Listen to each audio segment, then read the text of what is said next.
The first vampires of the Elder Scrolls.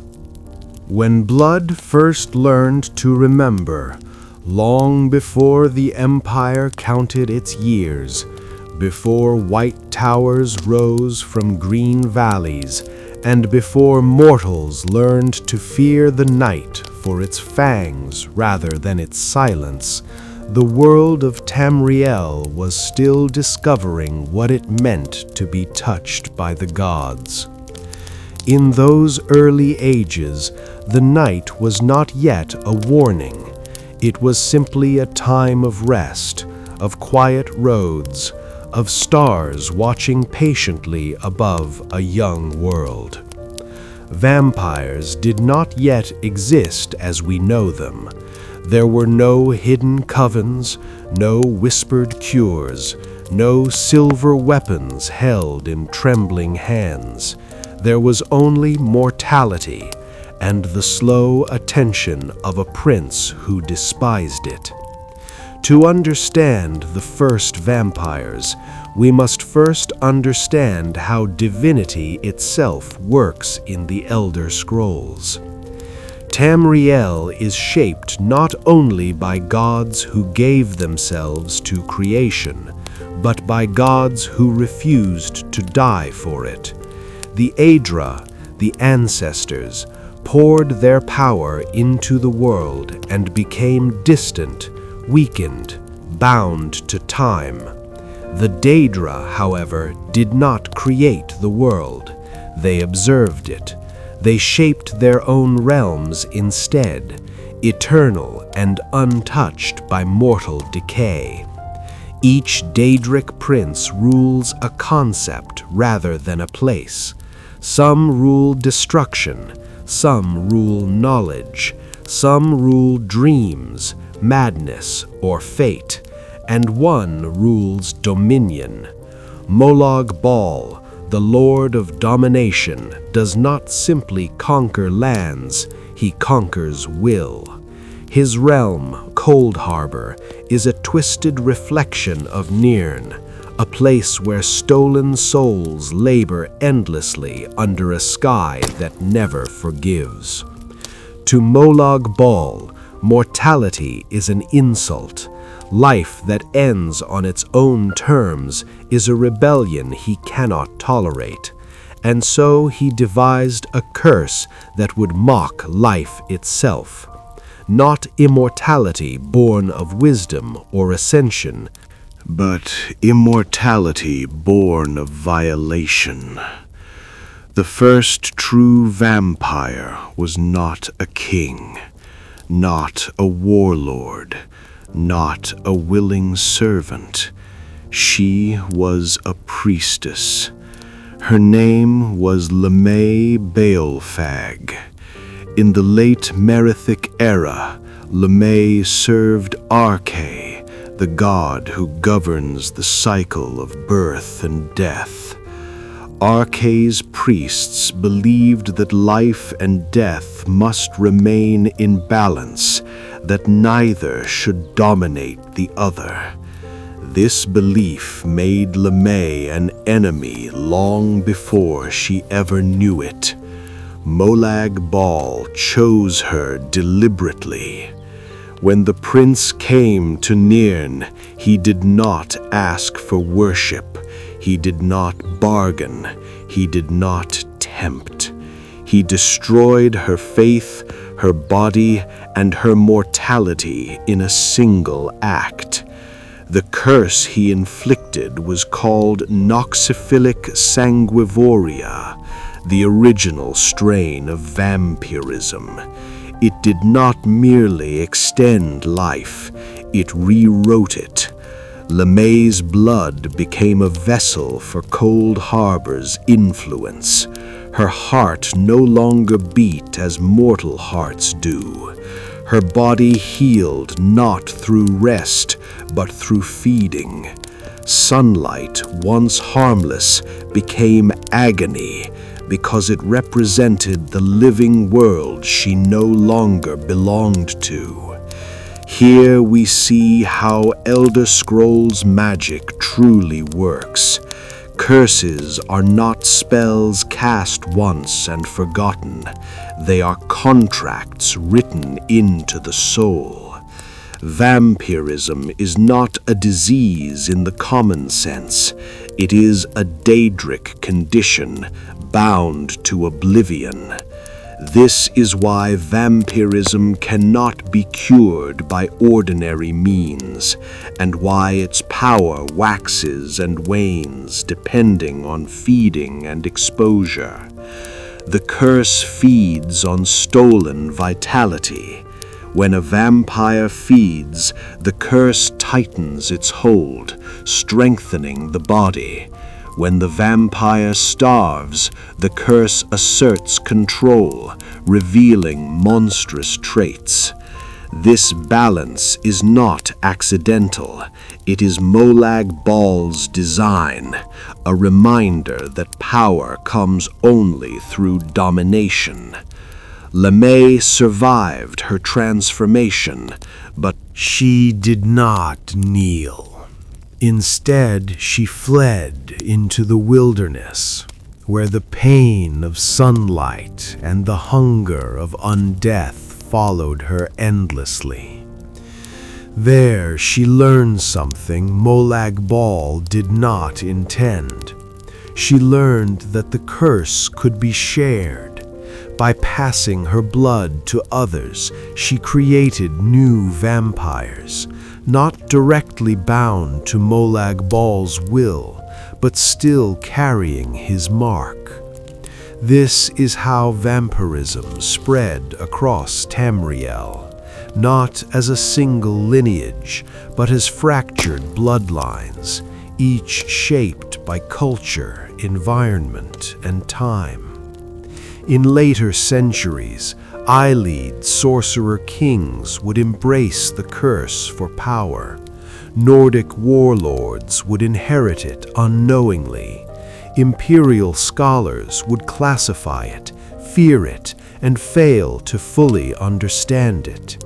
And Arkay's priests would come to recognize a terrible truth.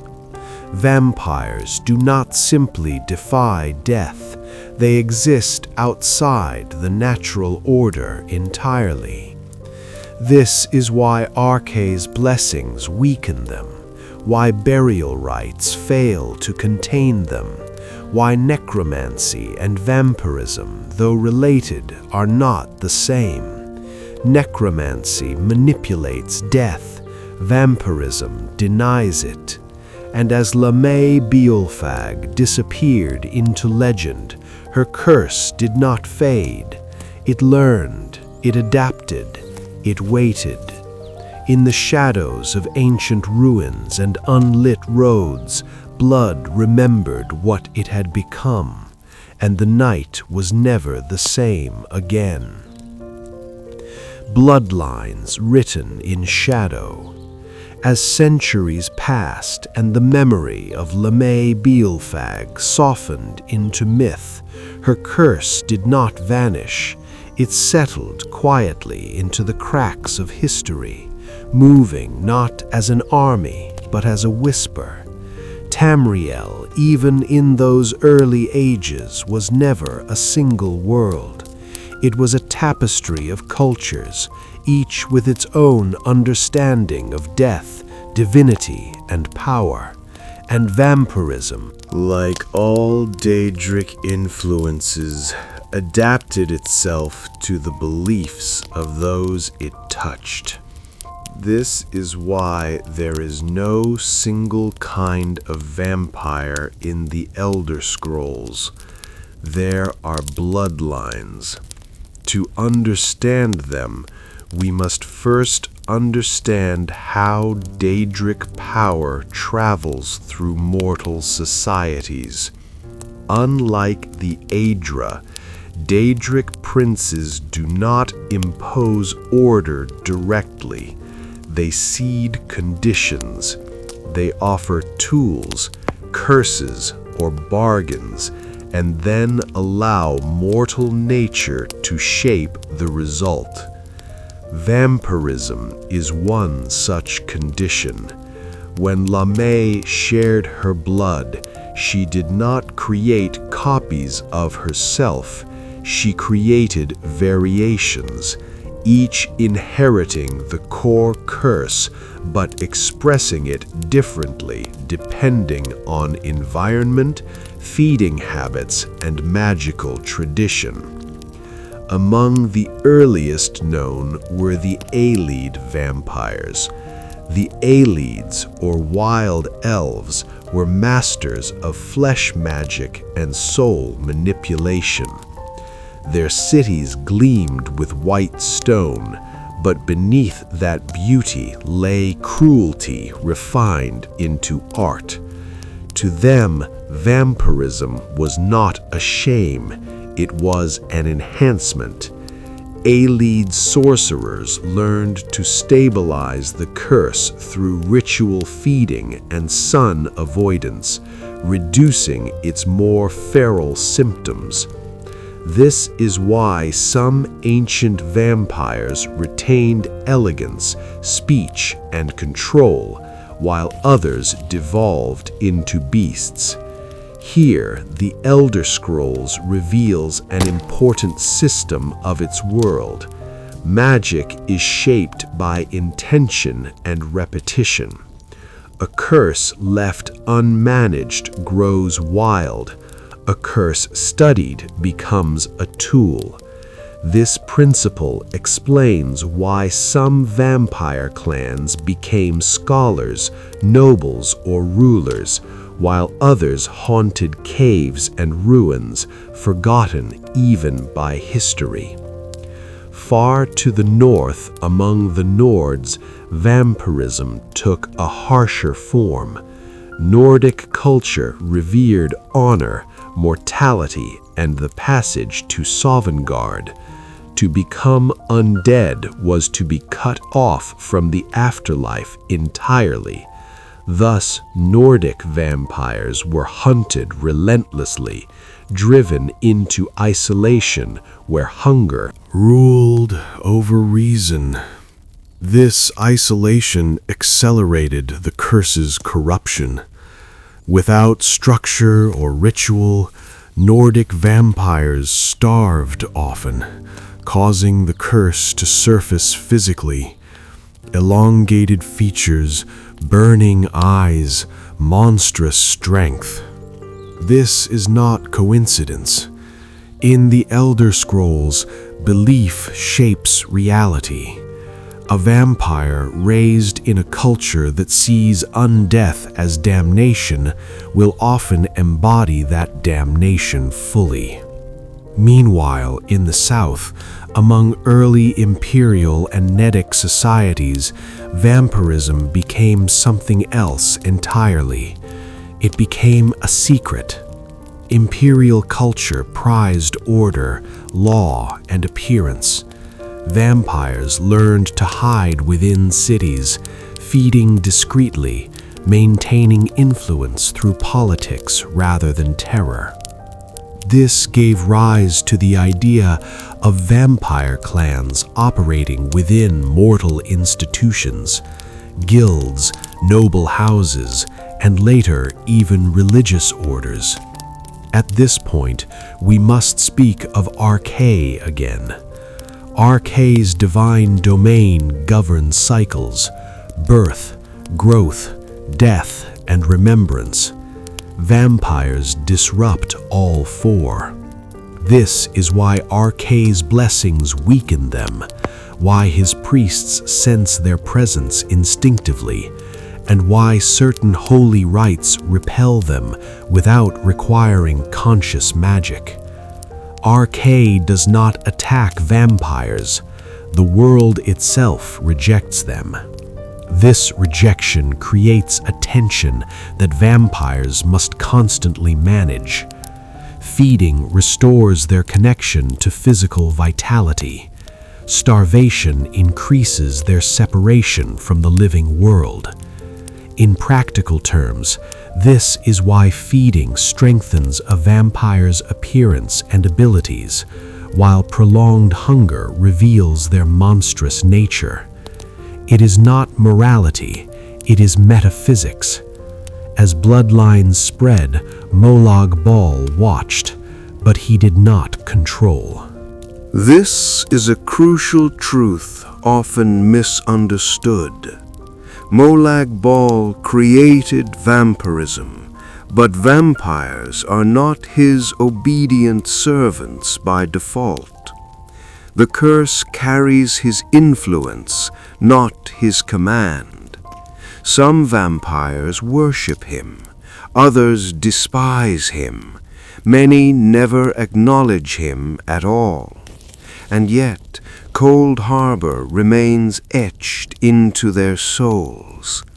Even the greatest vampire lords feel it, a distant pull, a quiet claim, a reminder that their immortality was stolen, not earned.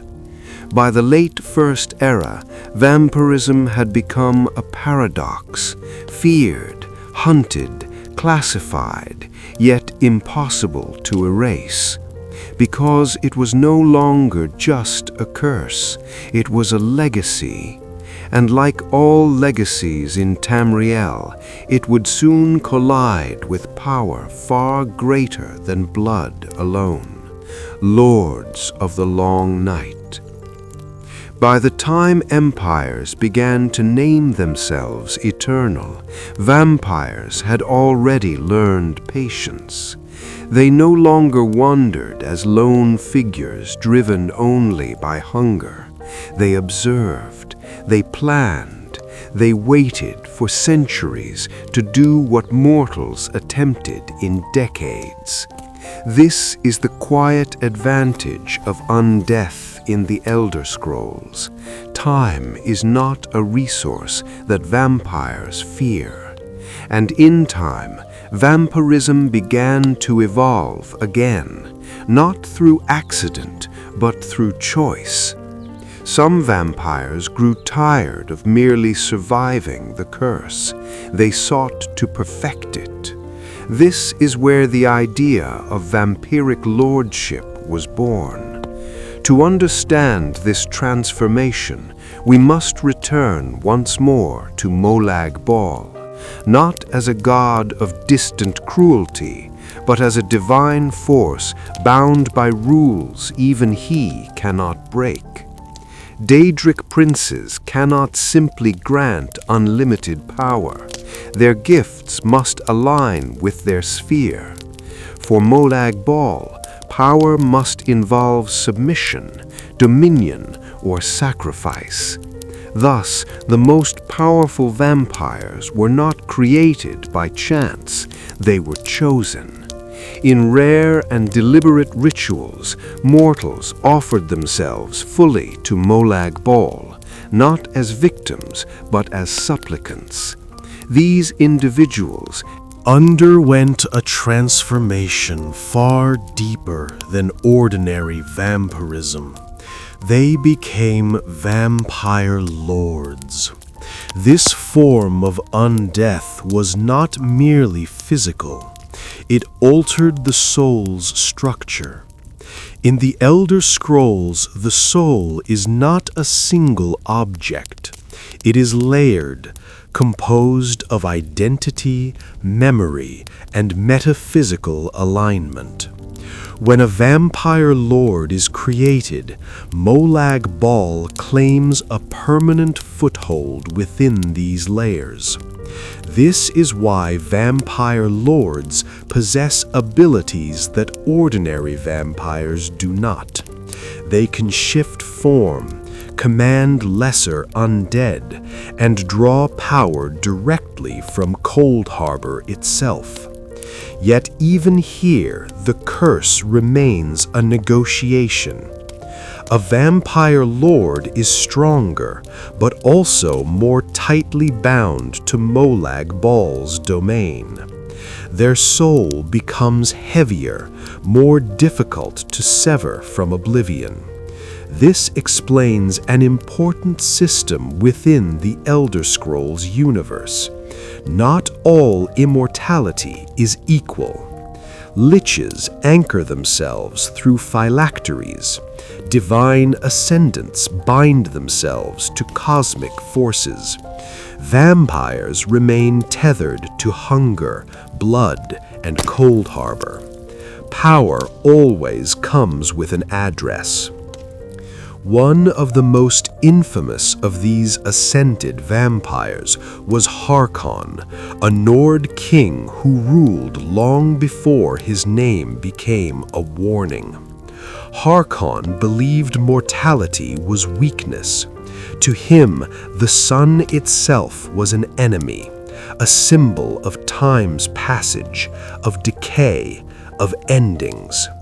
Through a ritual involving Molag Bal, Harkon and his family embraced the purest strain of vampirism available to mortals. The cost was unimaginable. In exchange for power, Molag Bal demanded absolute surrender, not just of body, but of legacy.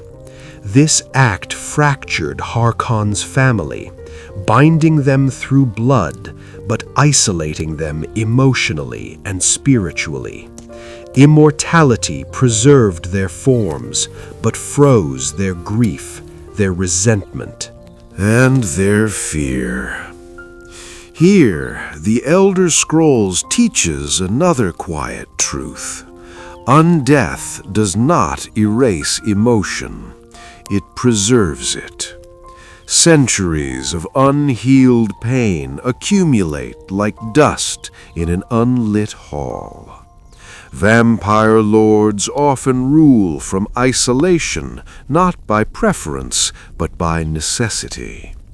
Mortal relationships decay, empires rise and fall, only grudges remain faithful. At the same time, vampiric power reshaped political structures across Tamriel. In many regions, vampire covens mirrored mortal hierarchies. There were elders, initiates, enforcers, and scholars.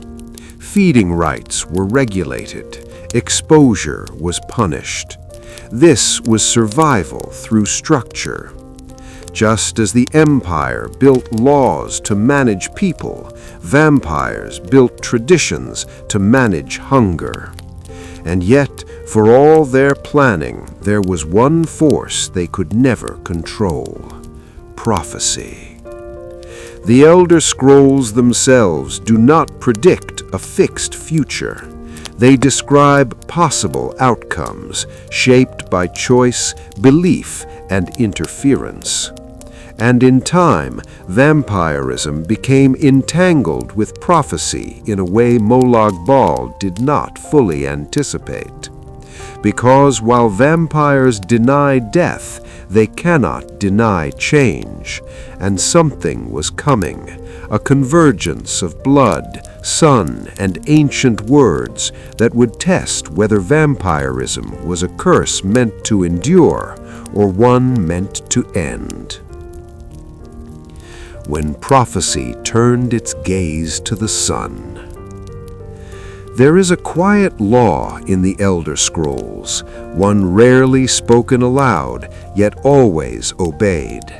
No power exists without a counterbalance.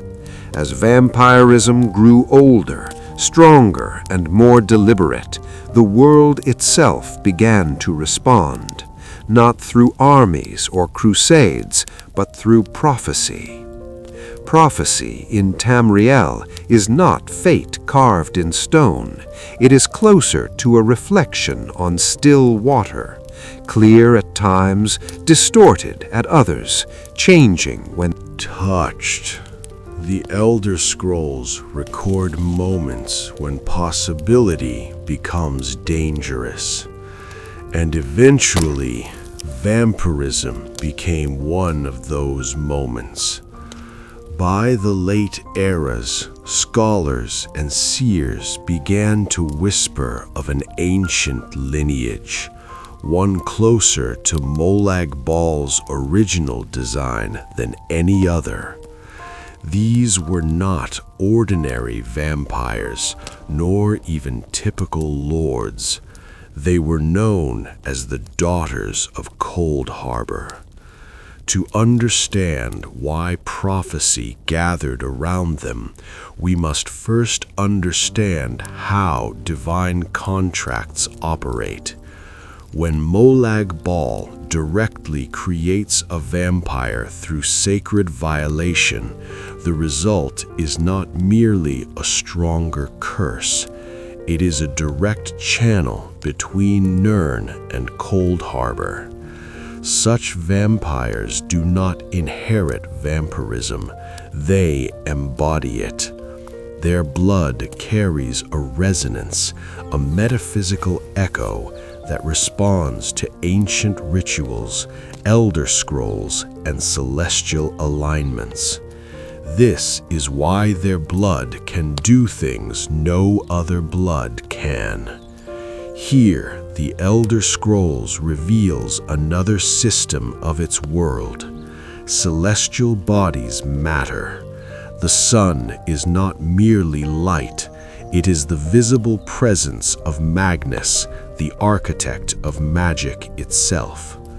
Though Magnus fled creation, his influence still governs how magica flows into the world. Sunlight weakens vampires, not because it burns, but because it reasserts natural order. It reminds the world how magic is supposed to behave. The prophecy that emerged spoke of blood that could corrupt the sun itself, not destroy it, but veil it, turning its law against those who depended on it. This was not an end-of-the-world prophecy. It was subtler. A world where daylight could no longer protect mortals, where the balance Arche guarded would fracture, where undeath could walk openly, not as shadows, but as rulers. Harkon believed this prophecy was his destiny.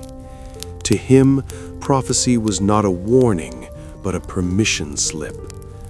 By controlling the blood of a daughter of Cold Harbor, he believed he could permanently sever vampirism's greatest weakness. The sun would no longer expose, it would obey. And yet, prophecy does not belong to those who read it. It belongs to those who fulfill or break it.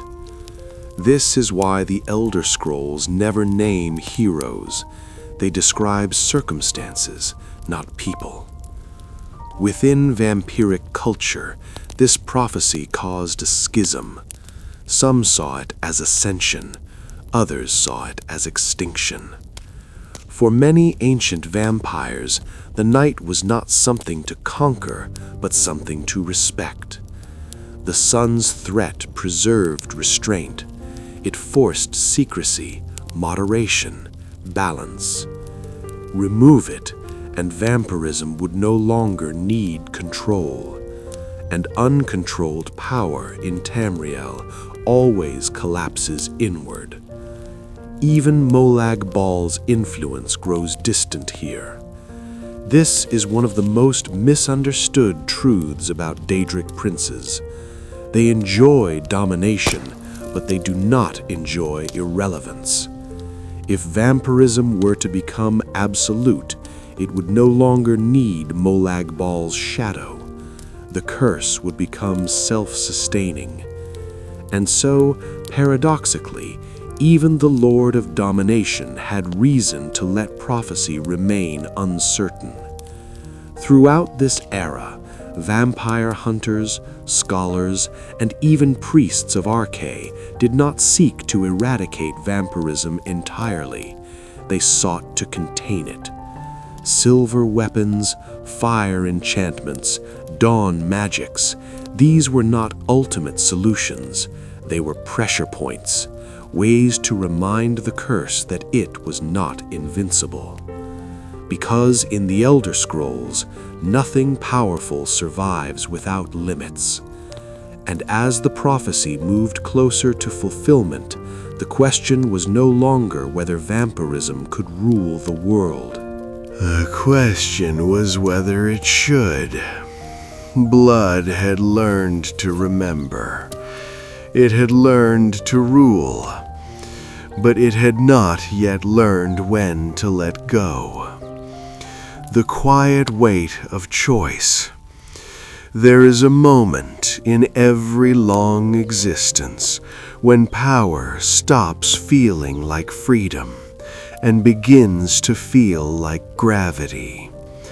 For vampires, that moment often arrives not during battle, nor during hunger, but during stillness. Centuries pass, faces change, languages soften and harden again. Cities rise, fall, and are buried beneath newer names, and the vampire remains. In the Elder Scrolls, immortality does not grant perspective automatically, it demands it. Those who refuse to grow brittle, those who reflect grow heavy with memory. As prophecy tightened its invisible threads, many ancient vampires withdrew from mortal affairs altogether, not out of fear, but out of exhaustion. This reveals another quiet system of the world. Time affects the soul, even when it cannot age the body. The soul, layered and living, absorbs unresolved choices. Regret does not fade with centuries, it deepens. Some vampires began to ask questions Molag Bal never intended them to ask. What is power without an ending? What is hunger without satisfaction? What is immortality when everything worth loving dies? These questions gave rise to something rare in Daedric history, dissent. Not rebellion with weapons, but rejection through withdrawal. Certain vampire elders refused to spread the curse further. Others limited their feeding to animals or willing donors, weakening themselves deliberately to preserve control. This is not moral awakening in the simple sense. It is metaphysical resistance. By feeding less, they loosened the curse's grip. By hiding from power, they reduced Cold Harbor's influence. Here, the Elder Scrolls teaches something subtle but profound. Even divine curses rely on participation. Molag Bal's power is absolute in principle, but conditional in practice. A vampire who feeds aggressively becomes more Daedric in nature. A vampire who abstains becomes closer to mortal, fragile, restrained, but more themselves. This is why some ancient vampires appear almost human, while others become monstrous even without starving. The curse amplifies intention. During this era, cures began to surface in whispers. Not simple remedies, but complex rituals involving arche, rare souls, and immense sacrifice.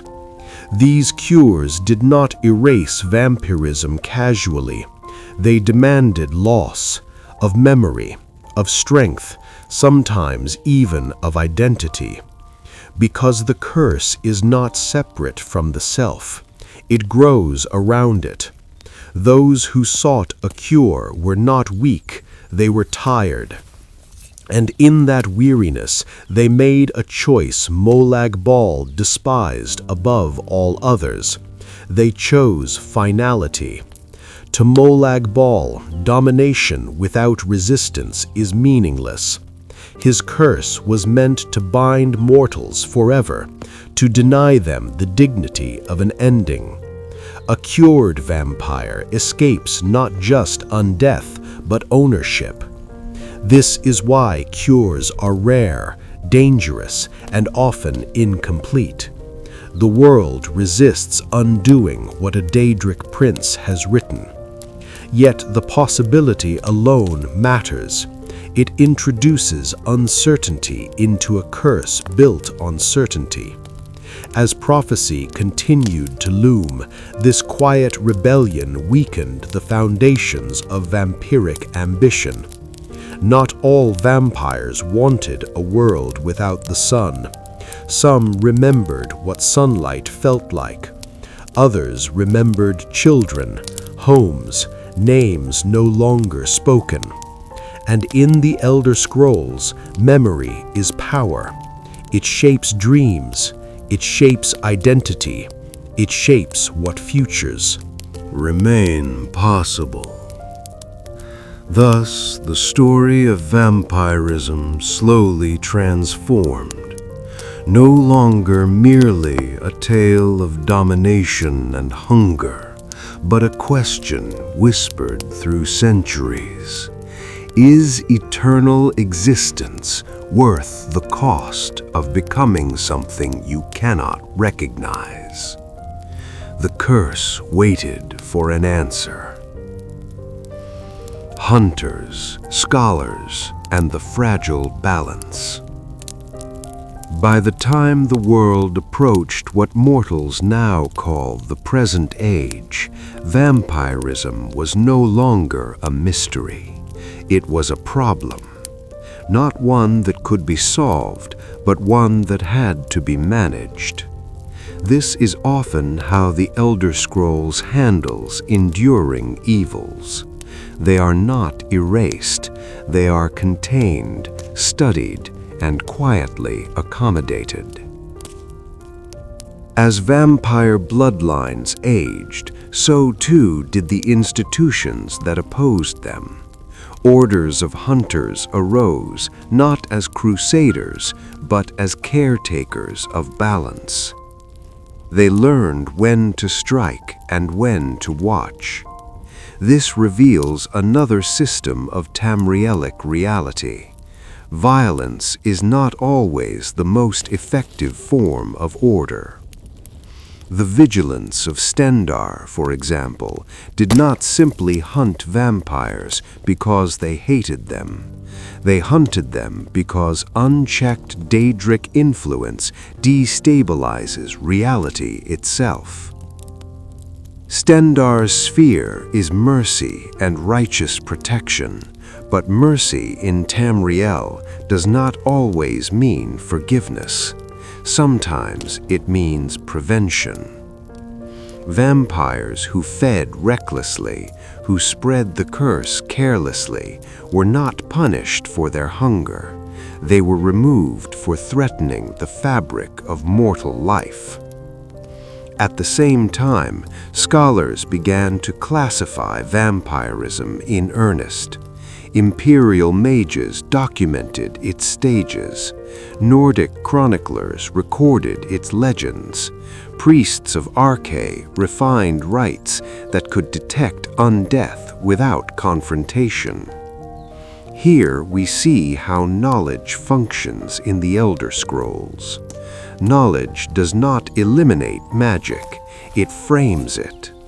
By naming strains of vampirism, by understanding feeding cycles, by identifying how sunlight and blood interact with the curse, mortals gained leverage, not control, but predictability, and predictability is power. This is why different regions responded to vampires differently. In Cyrodiil, secrecy allowed some vampires to coexist within society, so long as feeding remained discreet. In Skyrim, where honor and visibility mattered, vampires were forced into open conflict or deep hiding. Culture, once again, shaped the curse. As the prophecy of the sun faded into uncertainty, vampirism lost its sense of inevitability. It was no longer marching toward dominance, it was stagnating. This stagnation frustrated Molag Bal, but frustration does not mean failure. Daedric princes do not measure success by outcomes, but by influence.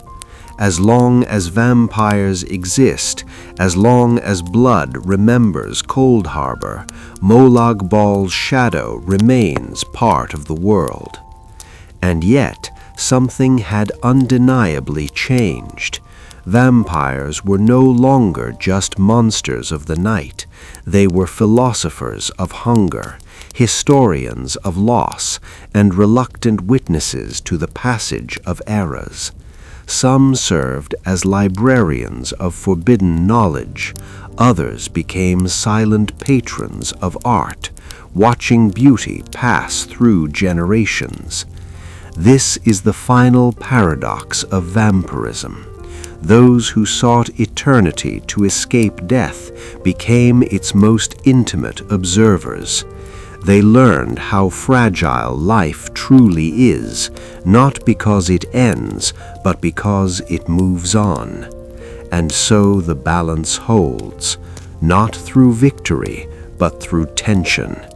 Vampires remain in the world, feared, studied, sometimes pitied. Hunters remain vigilant, not triumphant, but necessary.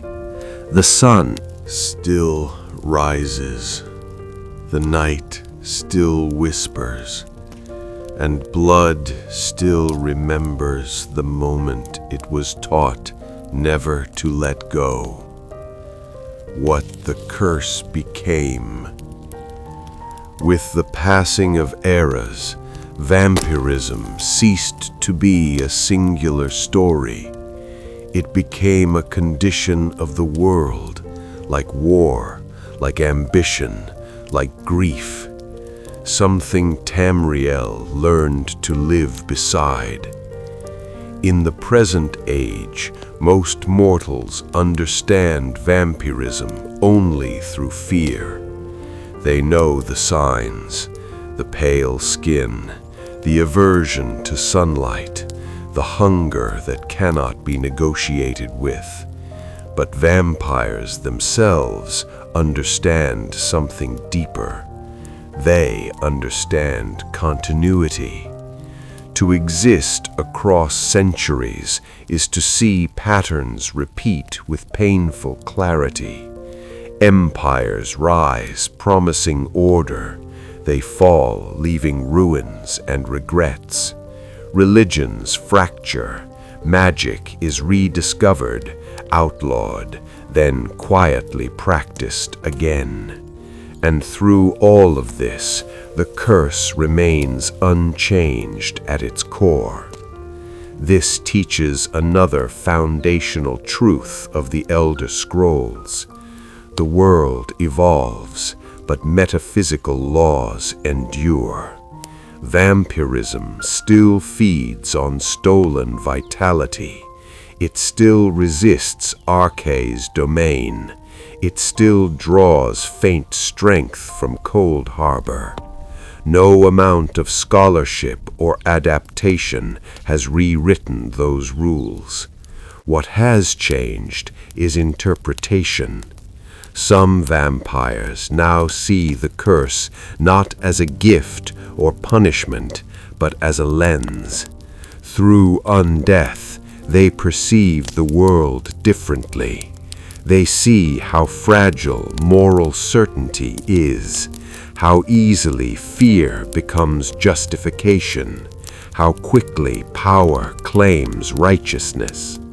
This is why ancient vampires often speak in riddles or withdraw from mortal conflicts entirely. They have learned that involvement rarely improves outcomes. It only accelerates them. In quiet corners of Tamriel, hidden sanctuaries still exist. places where vampires feed sparingly, study forgotten magics, and record histories no mortal will live long enough to verify. These vampires do not seek dominance, they seek witness.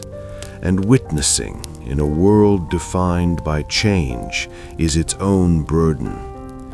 Here, the divine structure becomes clearer. The Aedra represent sacrifice and limitation. The Daedra represent will without consequence. Vampires exist between these poles, creatures of consequence without conclusion. They are bound by rules they did not choose, yet capable of choosing how tightly those rules define them. Molag Bal's influence persists, but it is distant now, less a command, more an echo. This is why some vampires no longer hear his voice at all. The curse remains, but the relationship has thinned.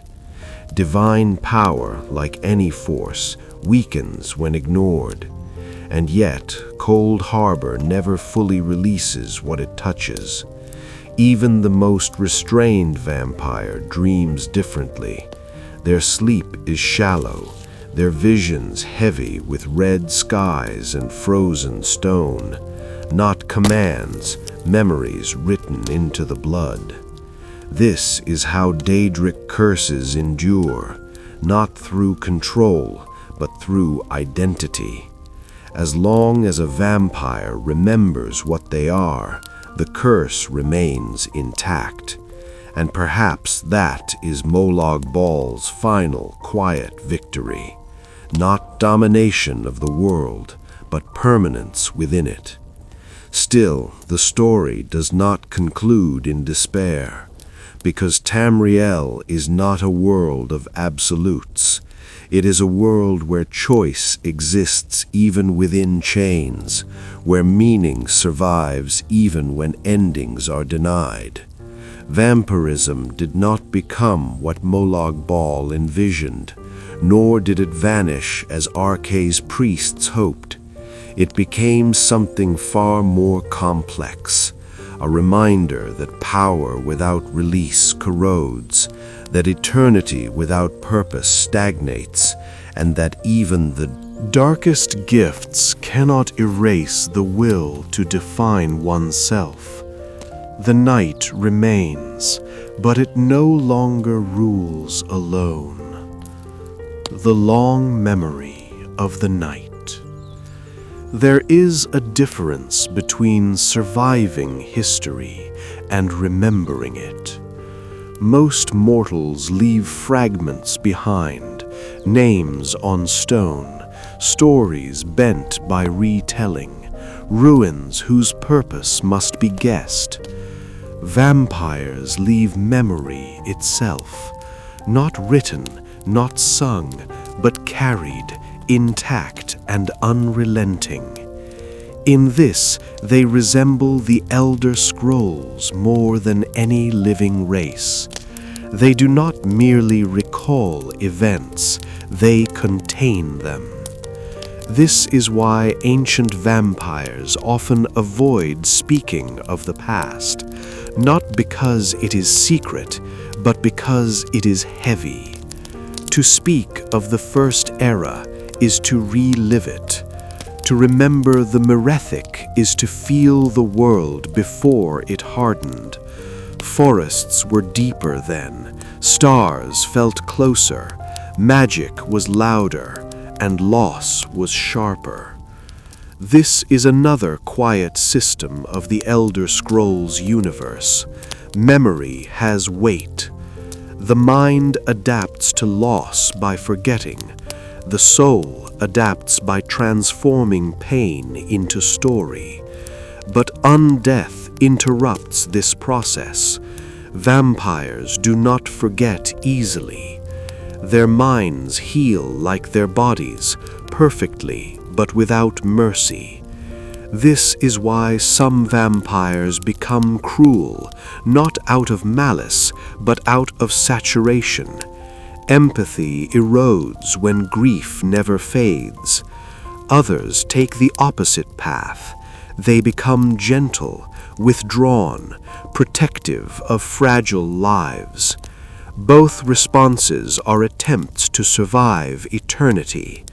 As centuries layered upon centuries, vampires learned to read the world differently.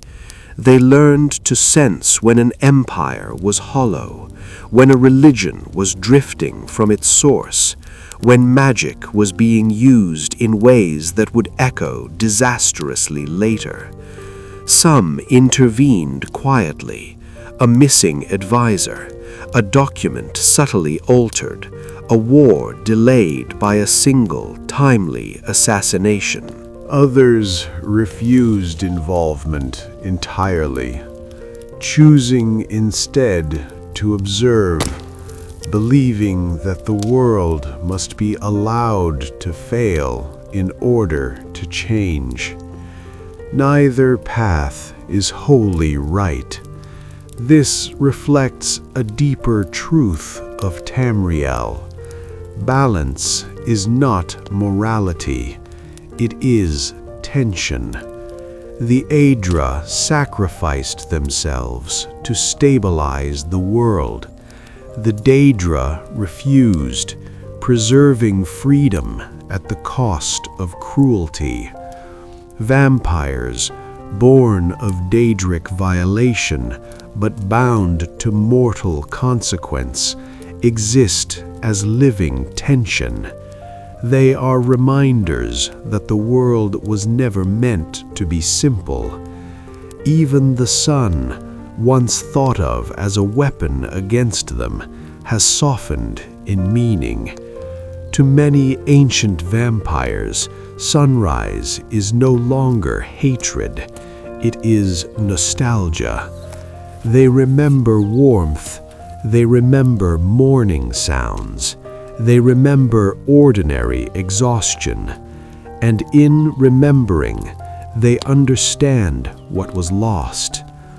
This understanding does not cure the curse, but it reframes it. The hunger becomes quieter, not gone, never gone, but managed. Here we see the final system at work. Control is not mastery, it is compromise. The most stable vampires are not the strongest, they are the most disciplined. They accept limitation willingly, rather than having it forced upon them. This is why some vampires have endured since before recorded history, without descending into monstrosity. They learned the lesson Molag Bal never intended to teach, that domination without restraint destroys the dominator as surely as the dominated. And so the night continues, not as a conquest, not as a curse screaming for release, but as a presence, quiet, observant, enduring. When the world learned to live with shadows, at some point, history stops reacting and begins adapting. This moment is difficult to mark because it arrives quietly, without banners or declarations. It arrives when fear becomes familiar and the unknown earns a place in the rhythm of life. For Tamriel, this moment came when vampirism ceased to feel new. Villages no longer spoke of it as a singular horror. They spoke of it as a possibility. Children were warned not to wander at night. Farmers learned which roads felt wrong after dusk. Innkeepers learned to notice who never ordered food. The world adjusted. This adjustment did not come from acceptance, but from understanding. Mortals began to recognize patterns. Vampires who fed carefully rarely caused devastation. Those driven by excess inevitably revealed themselves. Hunger left unchecked always betrayed its host. Here we see another quiet rule of the Elder Scrolls. Repetition creates knowledge. Not academic knowledge, but lived wisdom. Communities learned when to flee and when to stay calm. Hunters learned when to strike and when to wait. Even vampires learned when to disappear and when to endure. This mutual adaptation created something rare, a stalemate, not peace, but equilibrium. In certain regions, this equilibrium took institutional form. Noble houses quietly protected long-lived patrons. Mage guilds recorded cases without public alarm. Temples refined detection rites rather than eradication campaigns. These were not conspiracies, they were accommodations. The world does not remain whole by insisting on purity. It survives by managing imperfection. Vampires, in turn, adapted their existence to this fragile tolerance. They fed with restraint. They rotated territories. They vanished when suspicion grew too sharp. Some even acted as silent guardians of places they could never truly belong to. Old ruins, forgotten libraries, borders between realms where few mortals lingered. Here, vampirism took on its most unexpected role: preservation. Because vampires do not age, they became custodians of things time would otherwise erase. Languages, rituals, histories deemed irrelevant by living cultures, not out of charity, but out of identity. To remember is to justify one's continued existence. This explains why some of the most complete accounts of early eras are whispered to scholars by voices that do not breathe, why certain spells survived the collapse of entire schools of magic, why some ruins remain untouched, their guardians unseen but attentive. In this way, the curse subtly opposed its creator.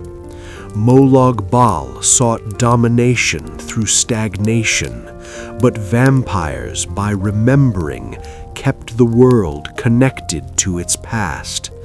Even the princes cannot fully predict the consequences of time, and yet the tension never disappears. Trust remains thin, fear resurfaces easily. One reckless act can undo decades of quiet coexistence. This is the cost of balance. It must be maintained constantly by all sides. Vampires are never allowed to forget what they are.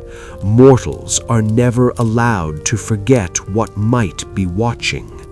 And so Tamriel breathes between light and shadow, not victorious, not defeated, simply continuing. What remains after eternity? When a story lasts long enough, it stops asking what happened and begins asking what mattered. Vampirism, after eras of blood and shadow, no longer needs explanation. Its mechanics are known, its dangers mapped, its place in the world reluctantly acknowledged. What remains is meaning. For mortals, vampires are a warning, a mirror held at an uncomfortable angle. They represent what happens when the fear of death outweighs the value of life, when power is pursued without regard for cost, when endings are refused instead of understood.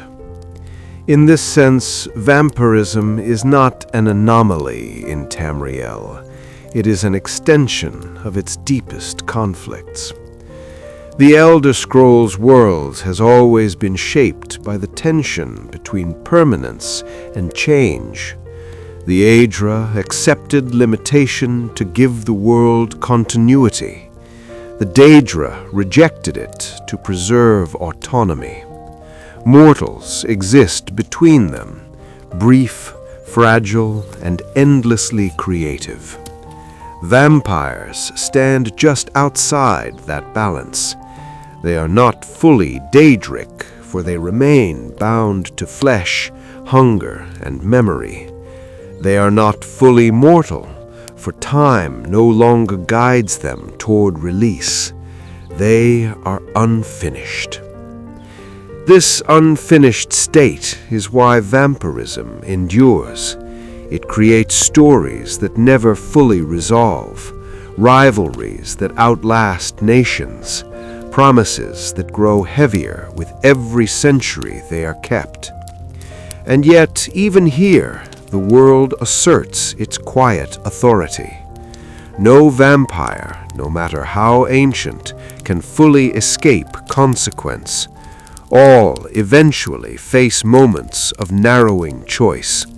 A city that grows too watchful, a bloodline that becomes unstable, a memory that hurts too much to carry forward. Some choose destruction, others choose disappearance.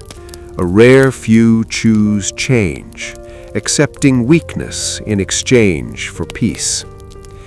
This is not redemption in a heroic sense, it is acceptance.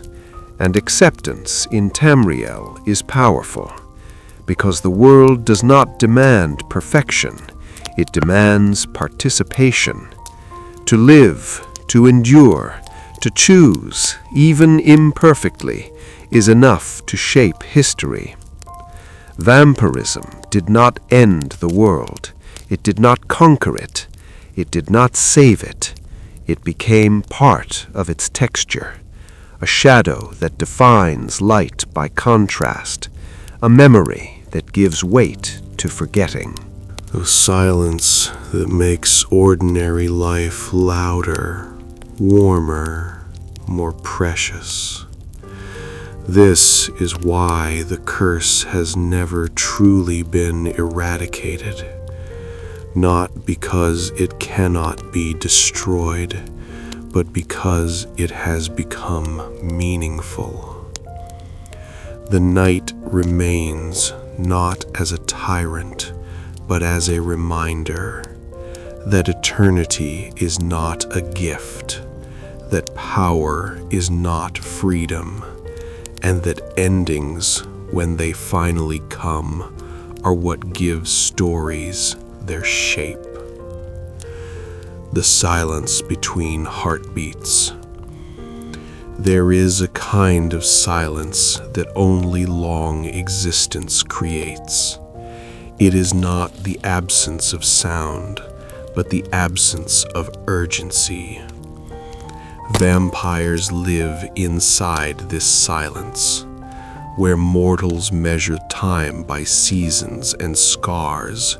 Vampires measure it by patterns, by how often the same mistakes return wearing different names. This is why, in the present age, many ancient vampires no longer pursue grand designs. They have learned that domination is loud, and loud things attract endings. Instead, they cultivate stillness, hidden manners, underground sanctuaries, remote keeps overlooking roads no one remembers to travel anymore. From these places they listen. Listening is not passivity in Tamriel. It is a form of magic. To listen is to sense shifts in magica, changes in political pressure, the subtle tension that precedes collapse. This reveals another understated system of the world. Magic responds to attention, not only to spellcasting, but to awareness. A being who watches long enough begins to influence probability itself. Small interventions ripple outward. A delayed messenger, a misread prophecy, a battle that never quite begins. Vampires with centuries to refine this art become experts in indirect influence, not rulers, not saviors, but adjusters. They do not steer. The river, they place stones. This restraint is learned through loss. Most ancient vampires can name the moment they realized power would not heal them. A companion turned to ash at dawn. A city erased by war despite careful planning. A younger vampire destroyed because guidance came too late. Immortality sharpens responsibility. Every mistake echoes longer.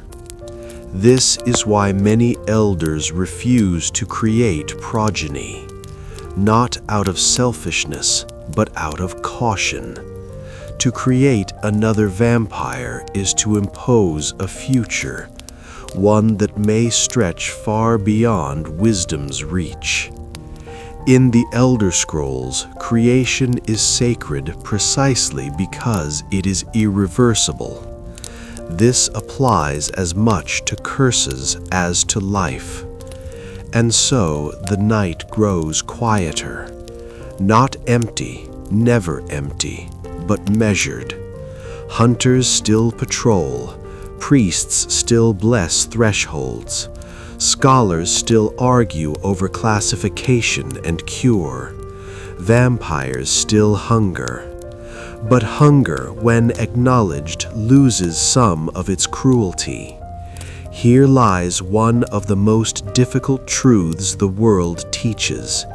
Denial feeds monsters. Recognition contains them. Vampires who deny their nature fall into excess. Those who recognize it build rituals, limits, routines. This is why some vampire communities endure for ages without drawing attention. They do not seek absolution. They seek sustainability. Molag Bal's presence is faint here, not gone, but distant, like a storm remembered rather than endured. His curse persists, yet it no longer defines the shape of every decision. The world has learned how to live with shadows, not by conquering them, but by understanding where they fall. And so the story continues, not toward a climax, not toward resolution, but onward, as Tamriel always does. Between heartbeats. Between eras, between light and night, where history stops. There comes a depth in every long tale where written history can no longer follow. Scrolls end, chronicles contradict one another, dates blur into symbols. Beyond that threshold, only those who endured remain. This is where vampires truly live, not in castles or crypts, but in the unrecorded spaces between official memory and lived experience. They remember eras that never earned names, wars that ended quietly, faiths that dissolved without heresy or fire. This is another quiet structure of the Elder Scrolls. History belongs to mortals. Memory belongs to the long-lived. Empires record victories. Vampires remember consequences. They remember the villages rebuilt 3 times on the same ground. They remember how certain roads always lead to conflict. They remember which ideals sound noble and which ones eventually demand blood. In these deep layers of time, vampirism sheds its drama. Hunger becomes routine. Fear becomes background noise. Identity becomes something maintained rather than discovered. This is why ancient vampires often appear detached, not because they lack feeling, but because they have learned where feeling leads.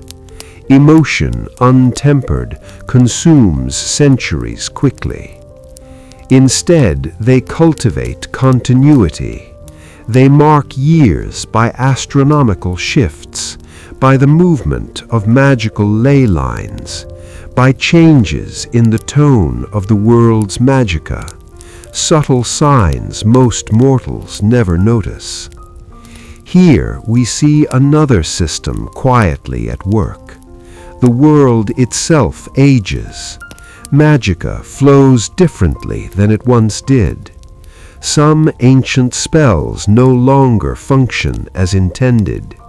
Others, once impossible, now respond easily. Vampires bound to both flesh and ether.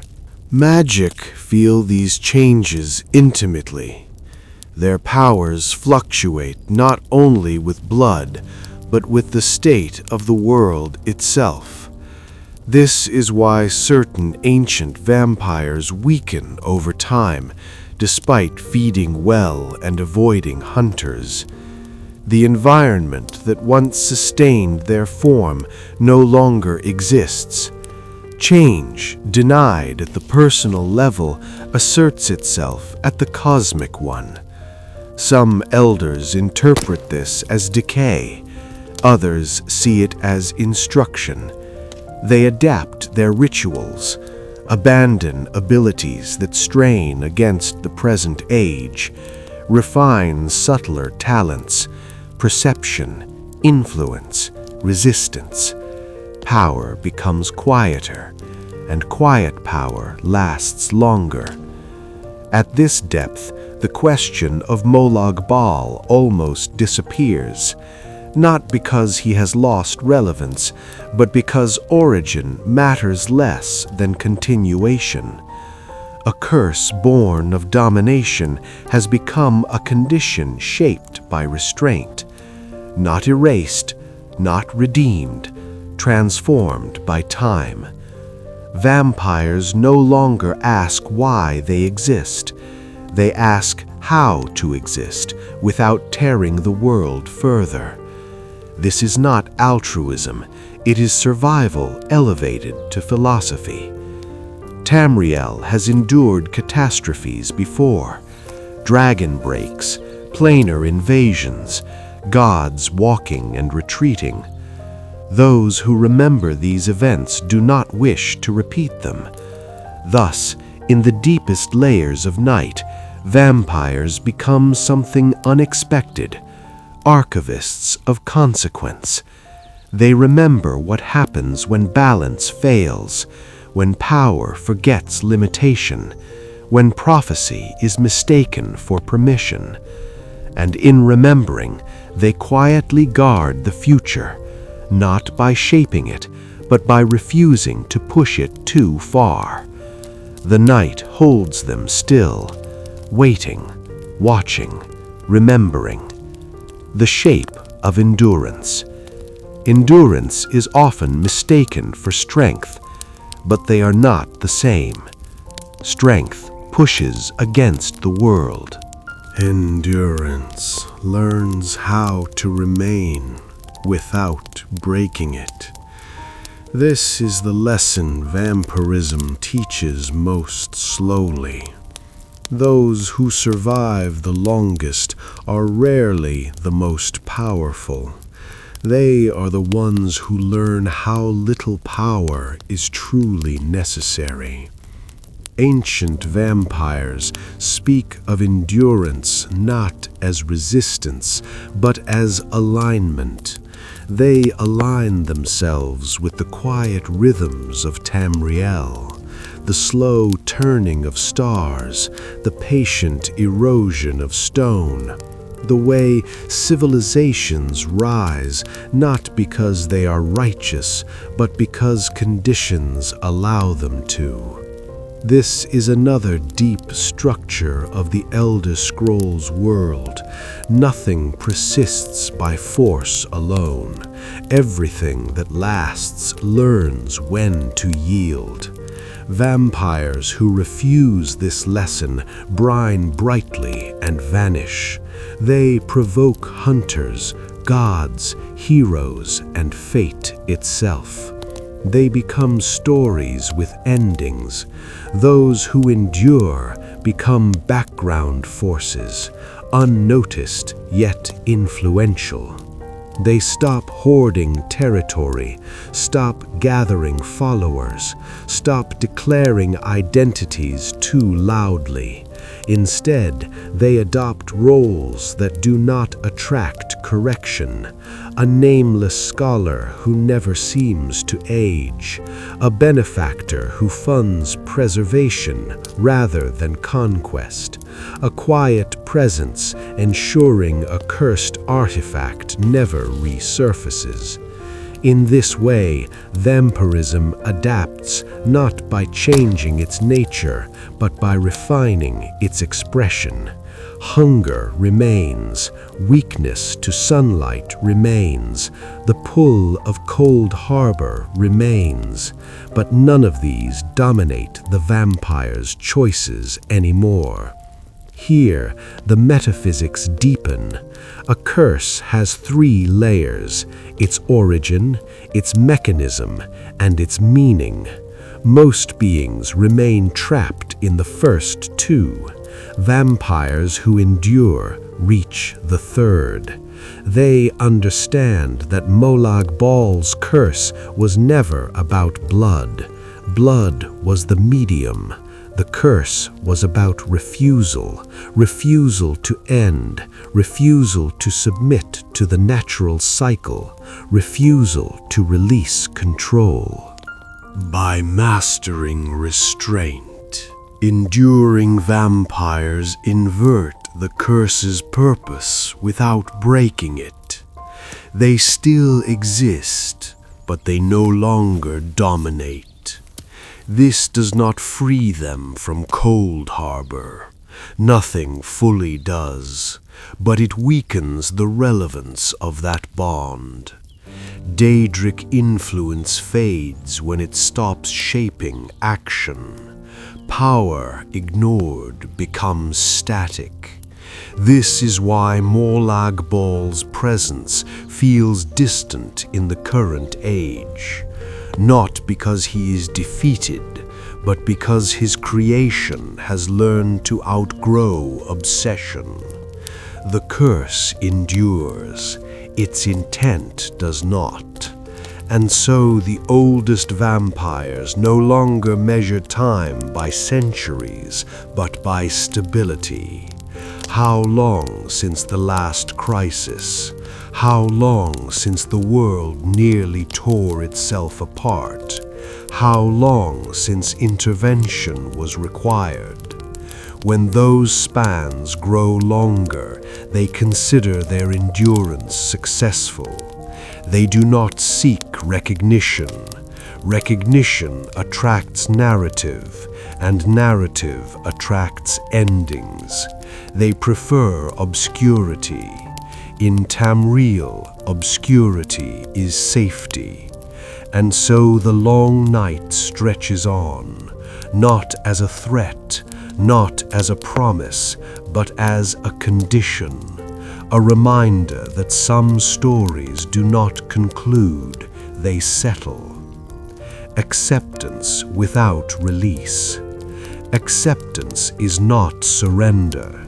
This is a distinction the long-lived learn slowly, because for most beings, acceptance arrives only at the end. For vampires, it must arrive within continuation. To accept undeath is not to praise it. It is to stop arguing with its existence. Ancient vampires describe this moment not as a revelation, but a quieting. The hunger does not vanish. The weakness to sunlight does not soften. Cold Harbor does not loosen its distant claim. What changes is the struggle against what cannot be undone.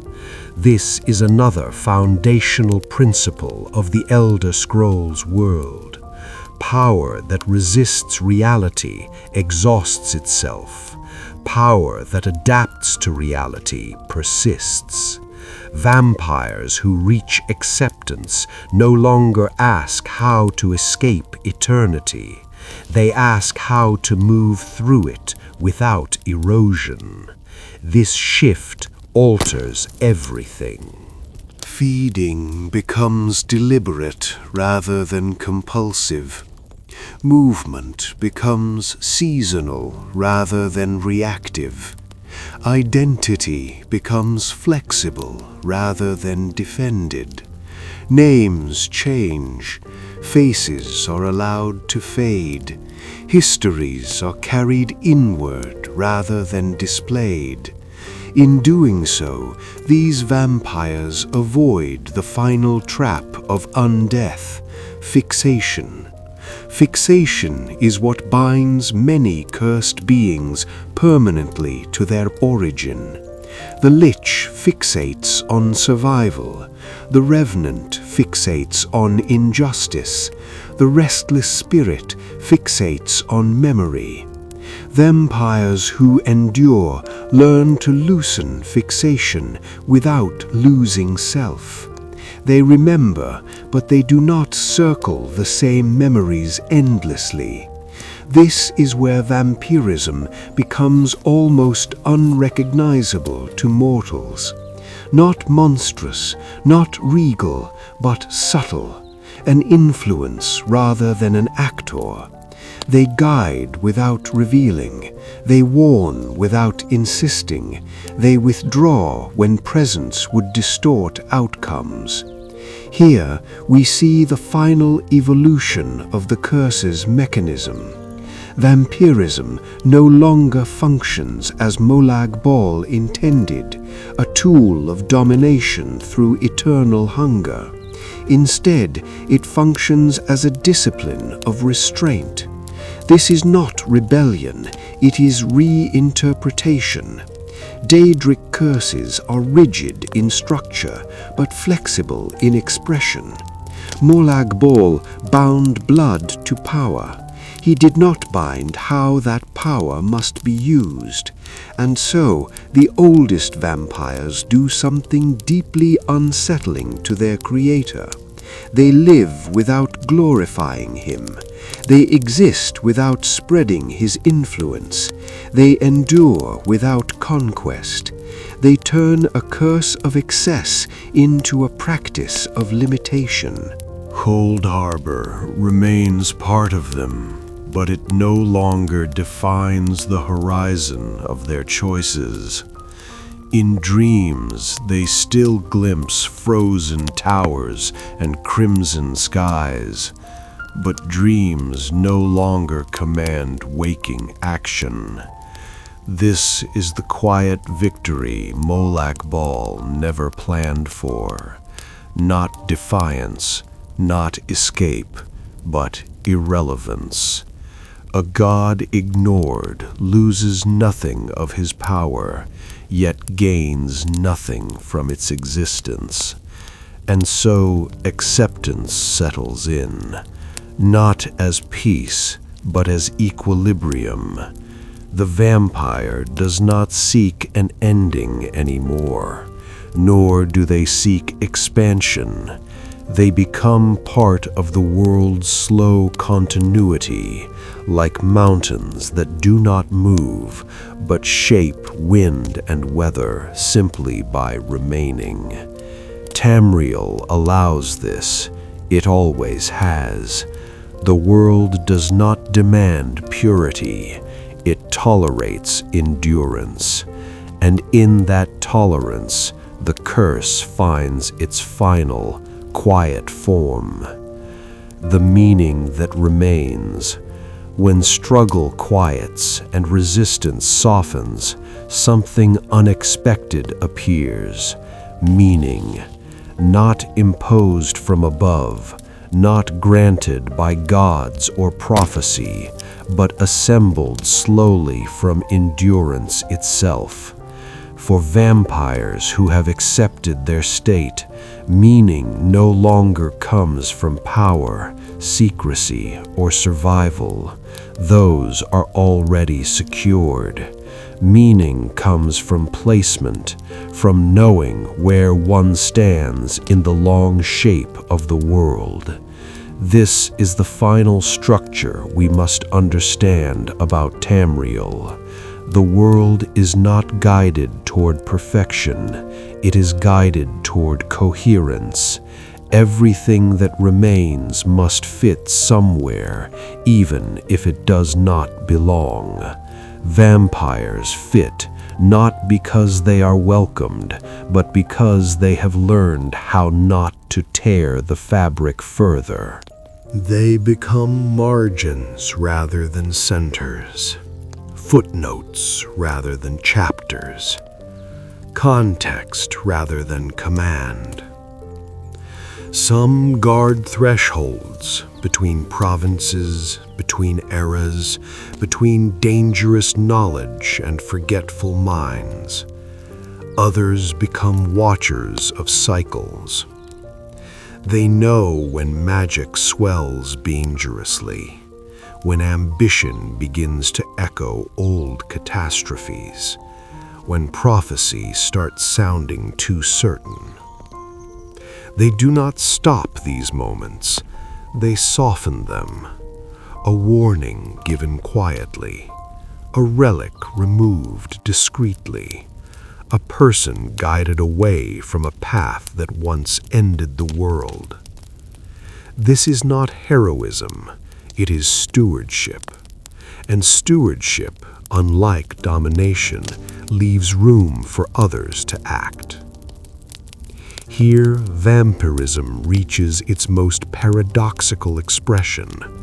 A curse born of refusal to end becomes a practice that protects endings, not preventing them, but ensuring they arrive intact.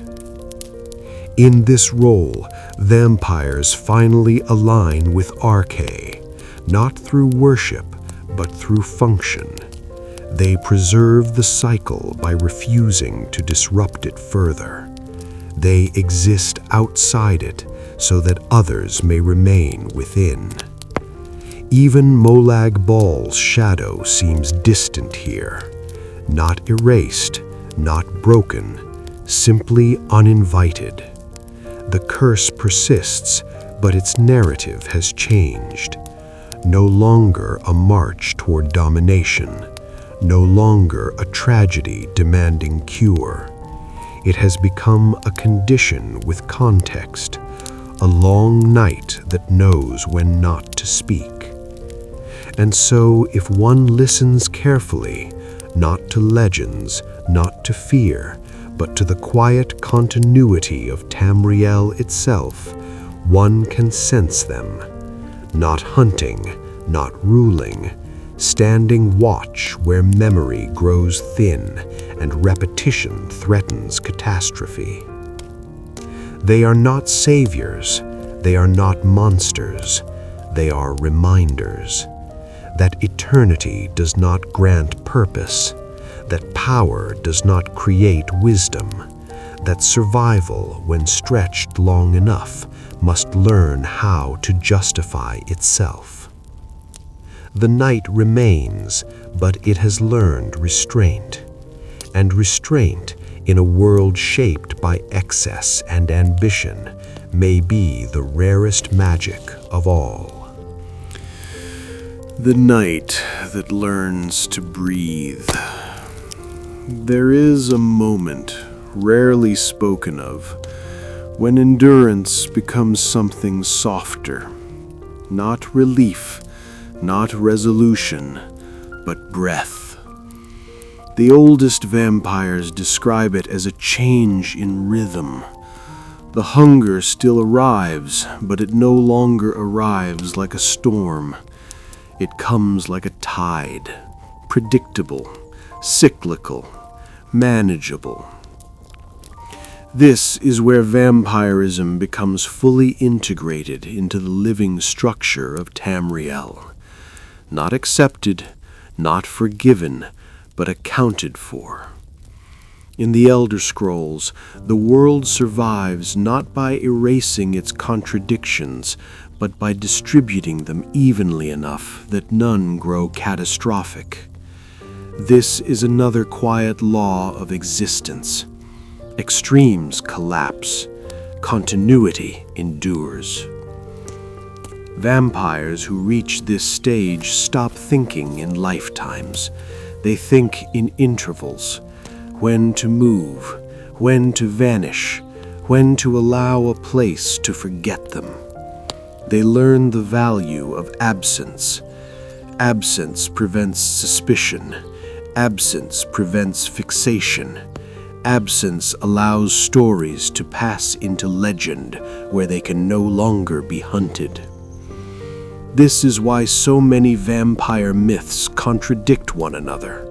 Why some stories insist they burn in sunlight, while others say they merely weaken. Why some claim they cannot cross water, while others swear they can. These contradictions are not errors, they are intentional diffusion. Vampires allow false patterns to survive because clarity invites pursuit. Here, even myth becomes a survival tool. The world's systems respond accordingly. Priests design rites broad enough to repel, but not precise enough to eradicate. Hunters refine methods meant to disrupt, not annihilate. Complete solutions are avoided because complete solutions create vacuums, and vacuums invite worse things. Tamriel remembers this lesson well. Daedric incursions, dragon breaks, gods walking too closely to mortals. Every attempt to perfect the world has scarred it. And so, vampirism remains imperfect by design. The curse breathes in limitation. At this depth, even Cold Harbor's pull becomes less immediate, still present, still real, but distant, like gravity felt through layers of stone. Molag Bal's influence no longer demands action. It exists as potential, not pressure. This does not mean the curse is weakened. It means it has found equilibrium, and equilibrium in Tamriel is power that does not announce itself. The night breathes, it expands and contracts, it withdraws and returns, not to conquer, not to prove itself, but to remain aligned with a world that has learned how to carry it. This is why the world has not collapsed beneath the weight of undeath, because undeath, in its oldest form, has learned when to stop pushing.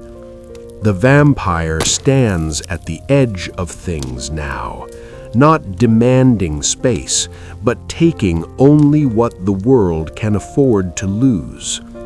Blood is taken carefully, time is spent cautiously, influence is applied sparingly. The curse persists, but it no longer strains against the shape of the world. It breathes with it. Stillness, learned stillness, is not the absence of motion. It is motion that has learned where to stop.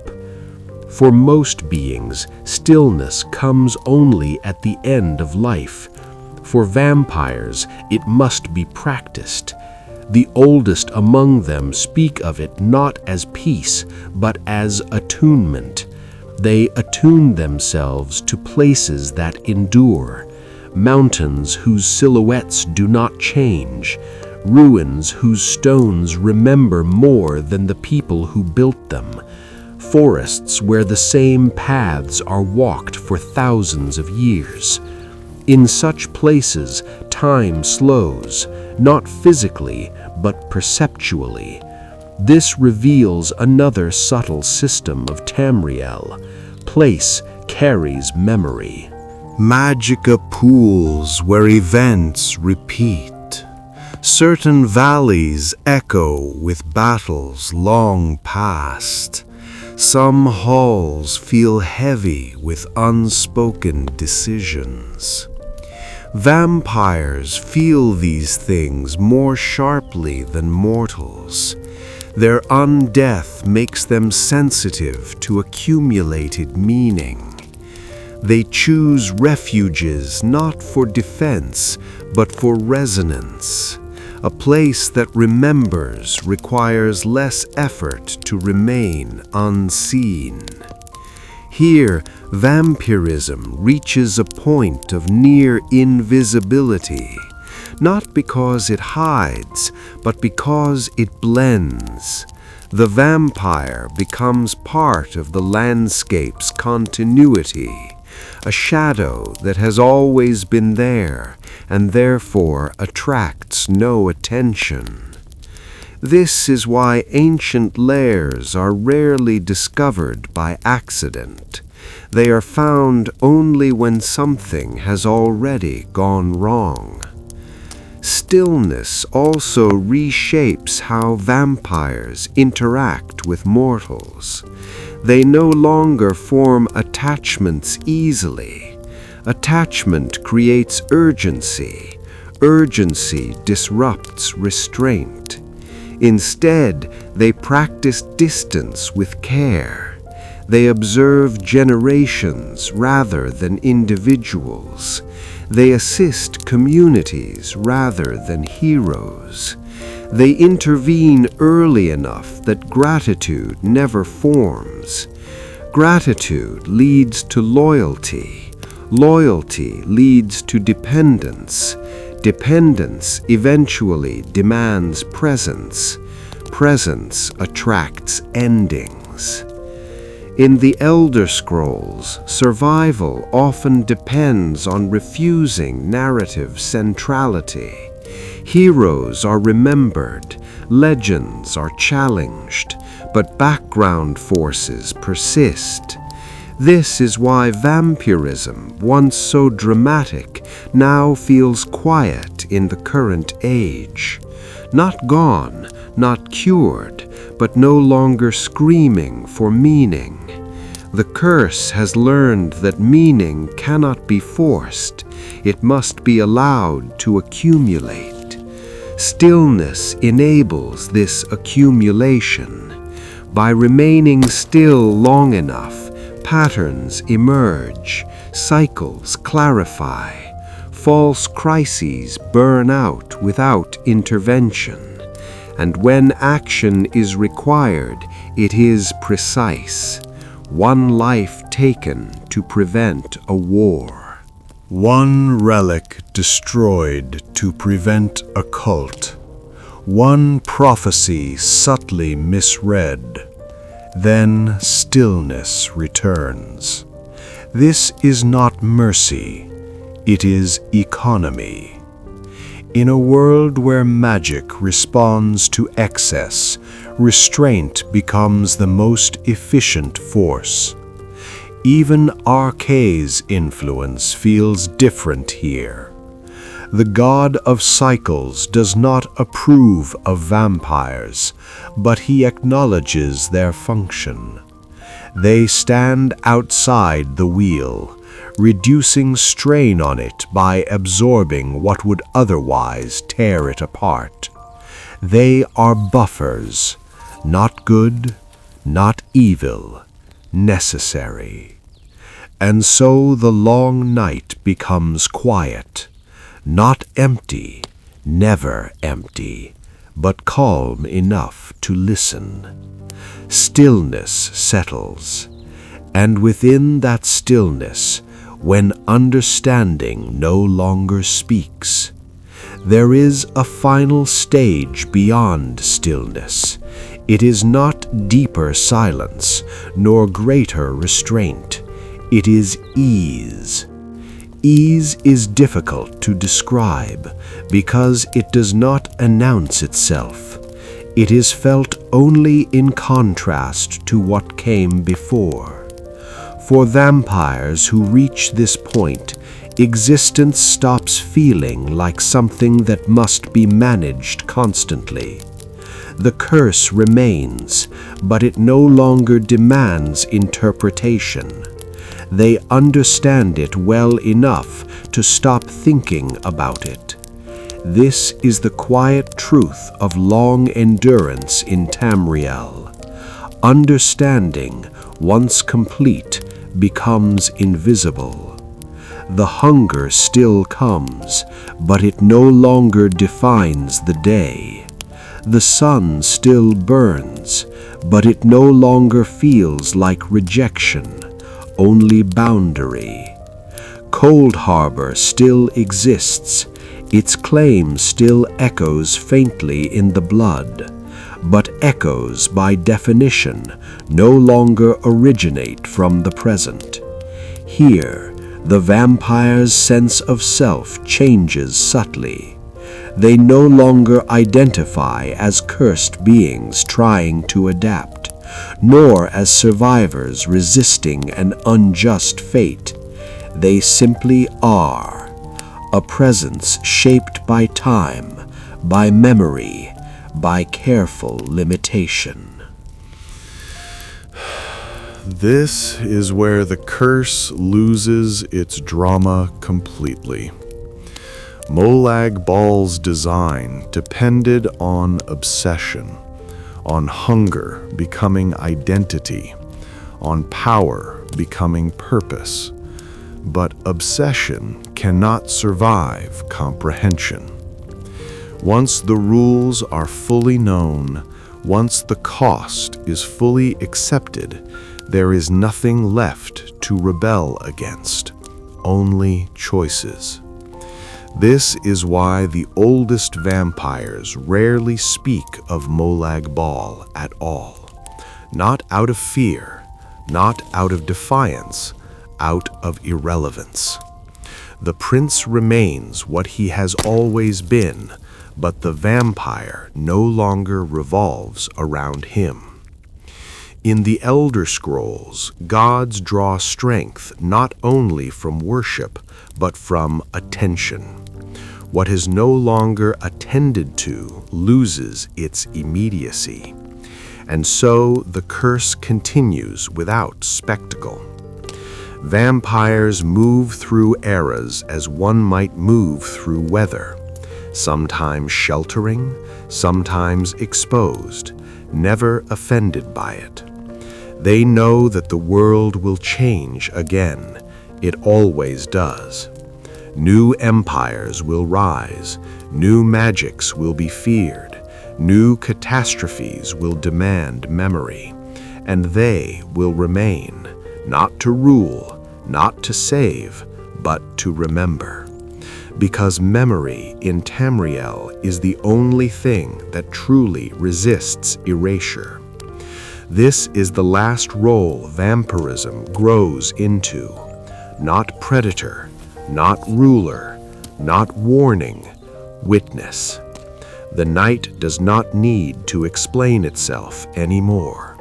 It does not seek justification.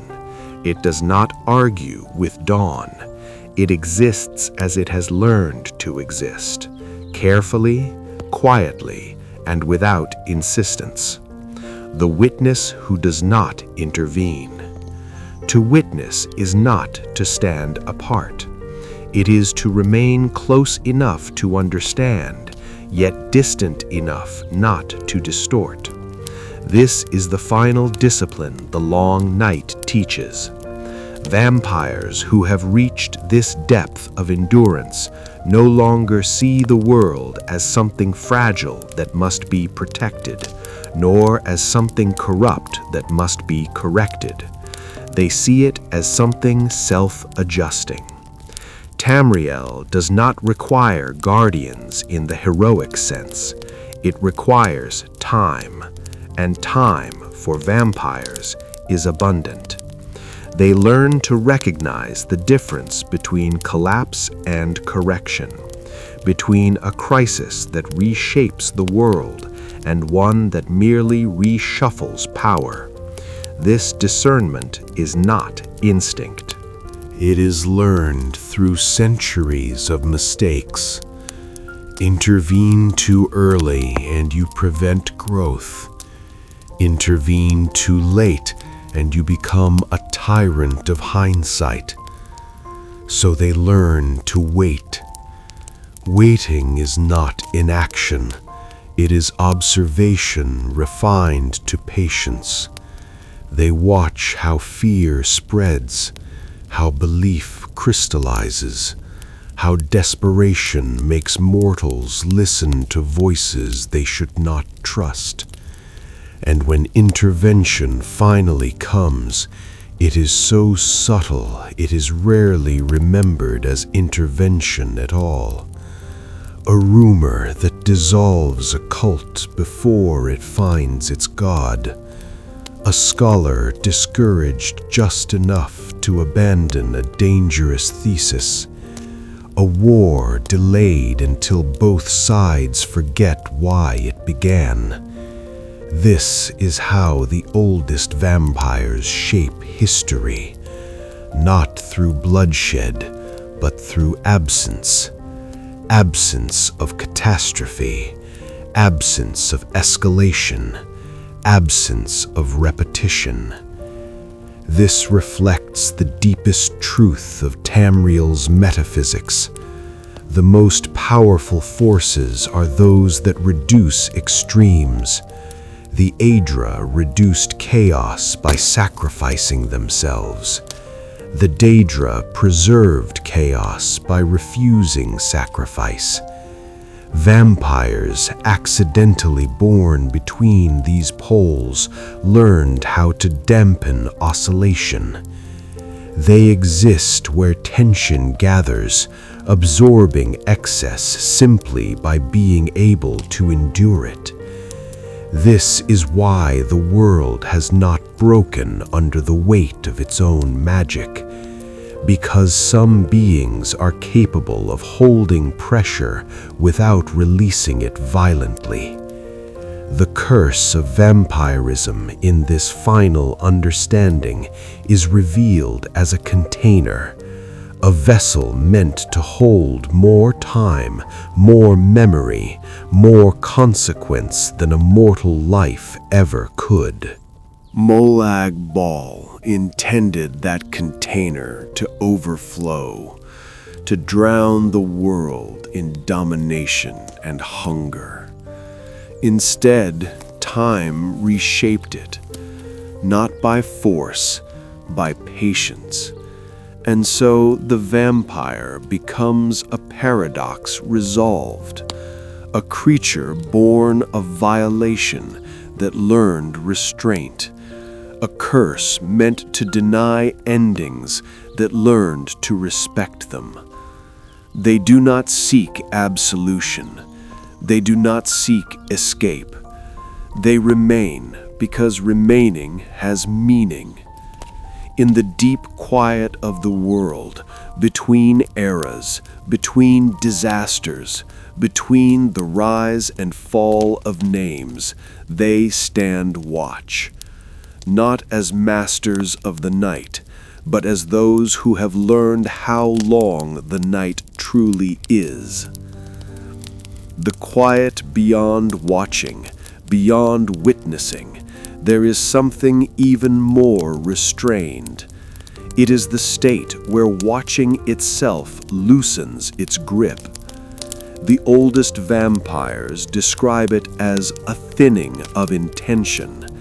They still perceive the world clearly, but they no longer lean toward outcomes.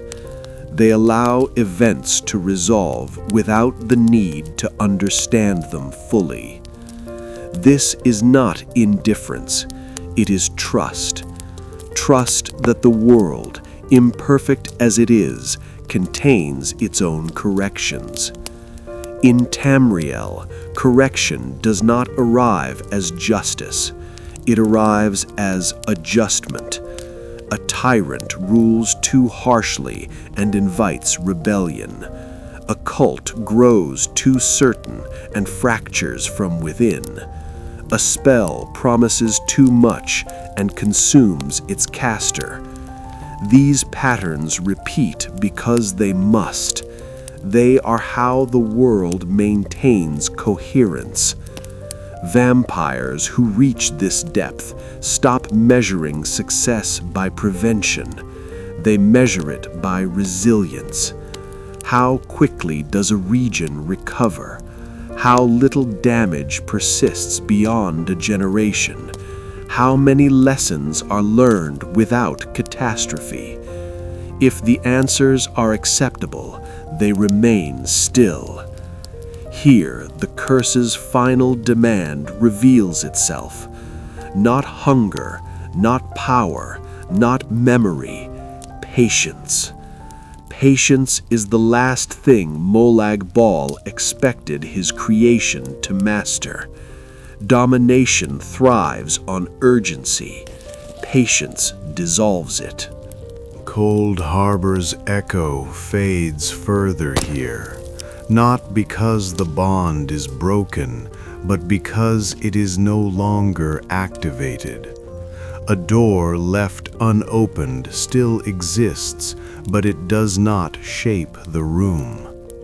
The vampire's nights become simple, not easy. Simplicity is not comfort, but uncluttered. Feed when necessary, move when attention gathers, leave no mark that invites pursuit. They begin to resemble the world's oldest structures, cliffs that do not argue with erosion, rivers that do not resent their banks. This resemblance is not symbolic. In the Elder Scrolls, long endurance produces similarity. Things that last begin to behave alike, regardless of origin. Gods, mountains, curses, and stars all learn the same lesson eventually. To persist, one must stop insisting.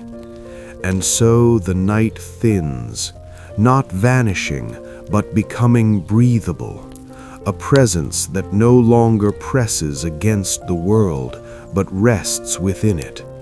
This is where the chronicle slows almost to stillness, where narration becomes unnecessary because nothing is being argued, only observed, only allowed. The night without weight. There is a final lightness that comes not from hope, but from release.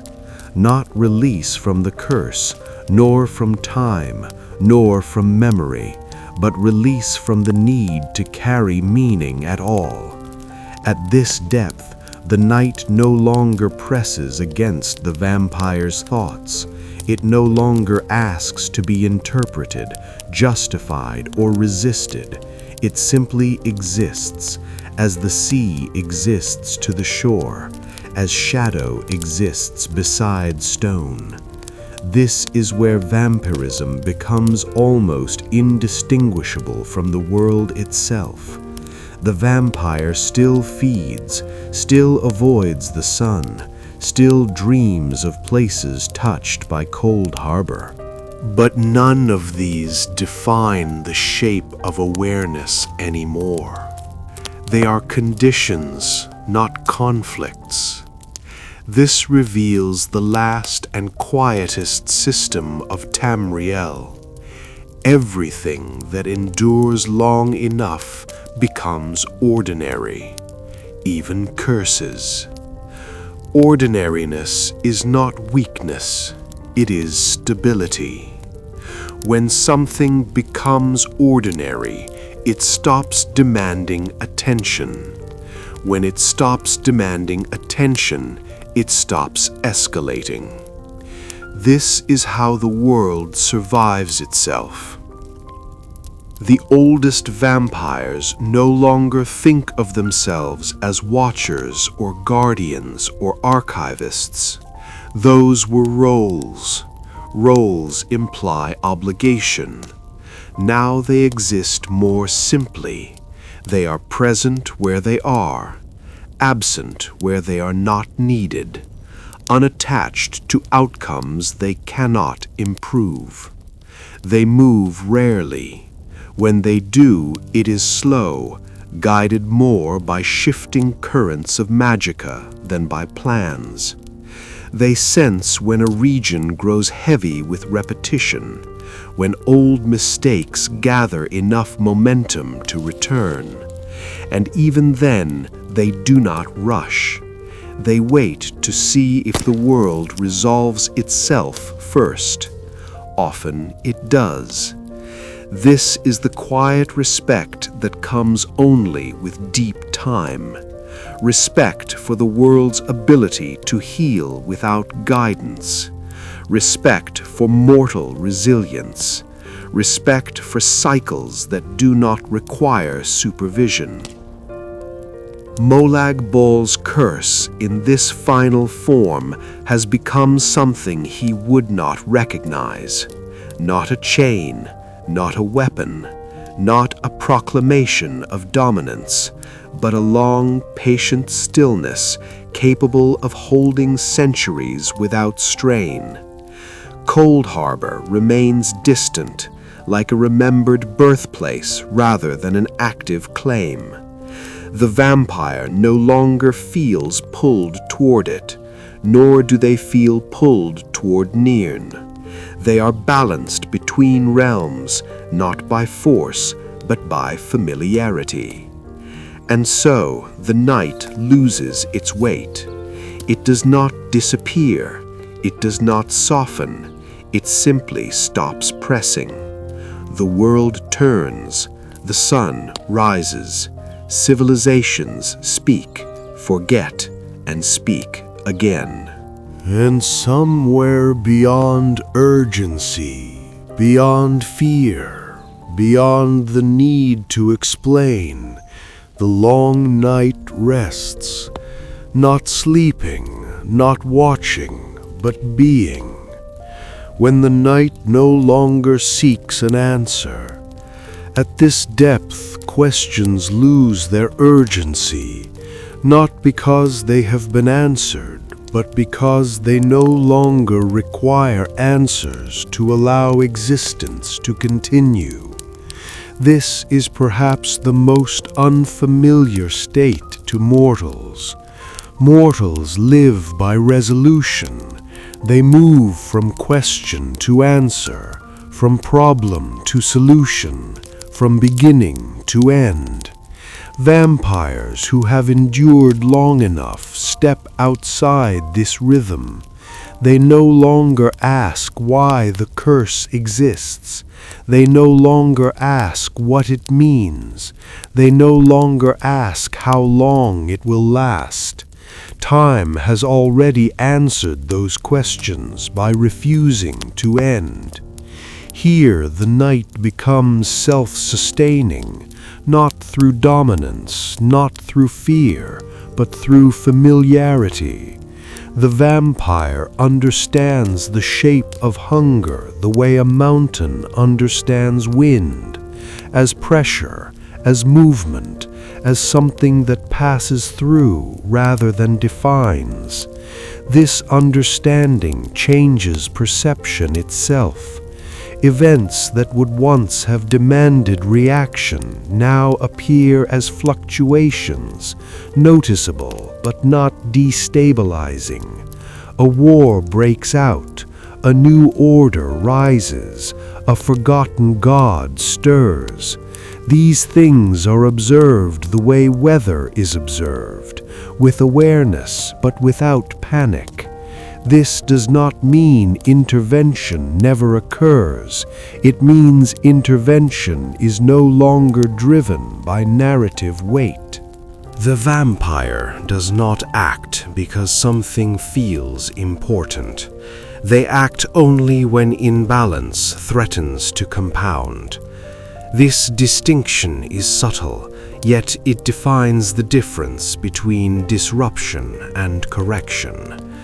In Tamriel, many catastrophes are born not from malice, but from urgency misinterpreted as necessity. The long night has learned to distinguish the two, and so most of the time it does nothing. This nothing is not absence, it is space. Space for mortals to choose, space for mistakes to teach, space for cycles to complete themselves without interference.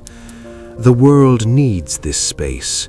Without it, history would accelerate toward collapse, each generation attempting to resolve everything at once.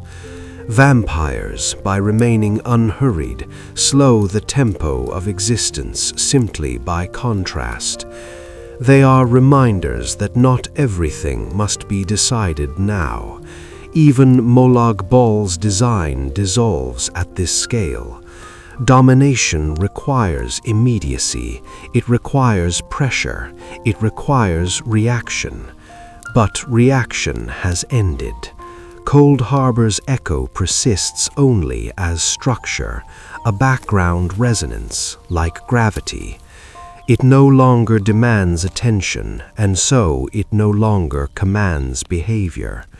The curse remains intact, yet inert, not dead, not broken, integrated. This is where the long chronicle begins to thin, not because there is nothing left to say, but because saying itself becomes unnecessary. The night does not need explanation anymore. It has become part of the world's breathing. And Tamriel, vast and wounded and resilient, continues, not despite the night, but with it. Where words begin to thin, there is a point in every long telling where language itself grows gentle, as if it understands it should not press too hard. This is that point. The night no longer unfolds as a sequence of events, it exists as a state. For vampires who have reached this depth, days and centuries feel remarkably similar. Not dull, not empty, consistent. Consistency is rare in Tamriel. It is earned only by those who stop struggling against change and begin moving with it. Here, the curse no longer feels like something imposed. It feels like a condition of being, the way gravity feels to stone or tide to the shore. The vampire's awareness widens, yet their focus narrows. They notice fewer things, but those things matter more. The flow of magicka through the land, the way certain eras feel heavier than others, the subtle hum that precedes upheaval. These sensations are not dramatic, they are ambient. Another quiet system reveals itself here. The world communicates continuously, but only those who are still enough can hear it. Vampires, freed from urgency, become listeners, not interpreters of prophecy, not readers of signs, listeners. They sense when the world is tired, when it needs space to heal rather than guidance, when intervention would wound more than absence. Most of the time, they choose stillness. Stillness is not passivity here, it is respect. Respect for the world's own intelligence. Tamriel has survived gods walking its surface. It has survived breaks in time itself. It does not require constant correction. It requires patience. The curse, once so loud, has finally learned that patience. Even hunger has softened into rhythm. Feed, withdraw, wait. This pattern repeats without conflict. Cold Harbor's presence is now almost symbolic, a reminder of origin, not a pressure toward destination. The vampire no longer feels claimed, nor do they feel free. Those distinctions have lost relevance. They belong to the night the way mountains belong to wind, shaped by it, but not owned by it. And so the story stretches outward rather than forward. There is no climax waiting ahead, no revelation approaching, only continuity. The long night does not seek closure, it seeks alignment. And alignment, once found, does not ask to be spoken. It is simply lived. The continuity that needs no witness.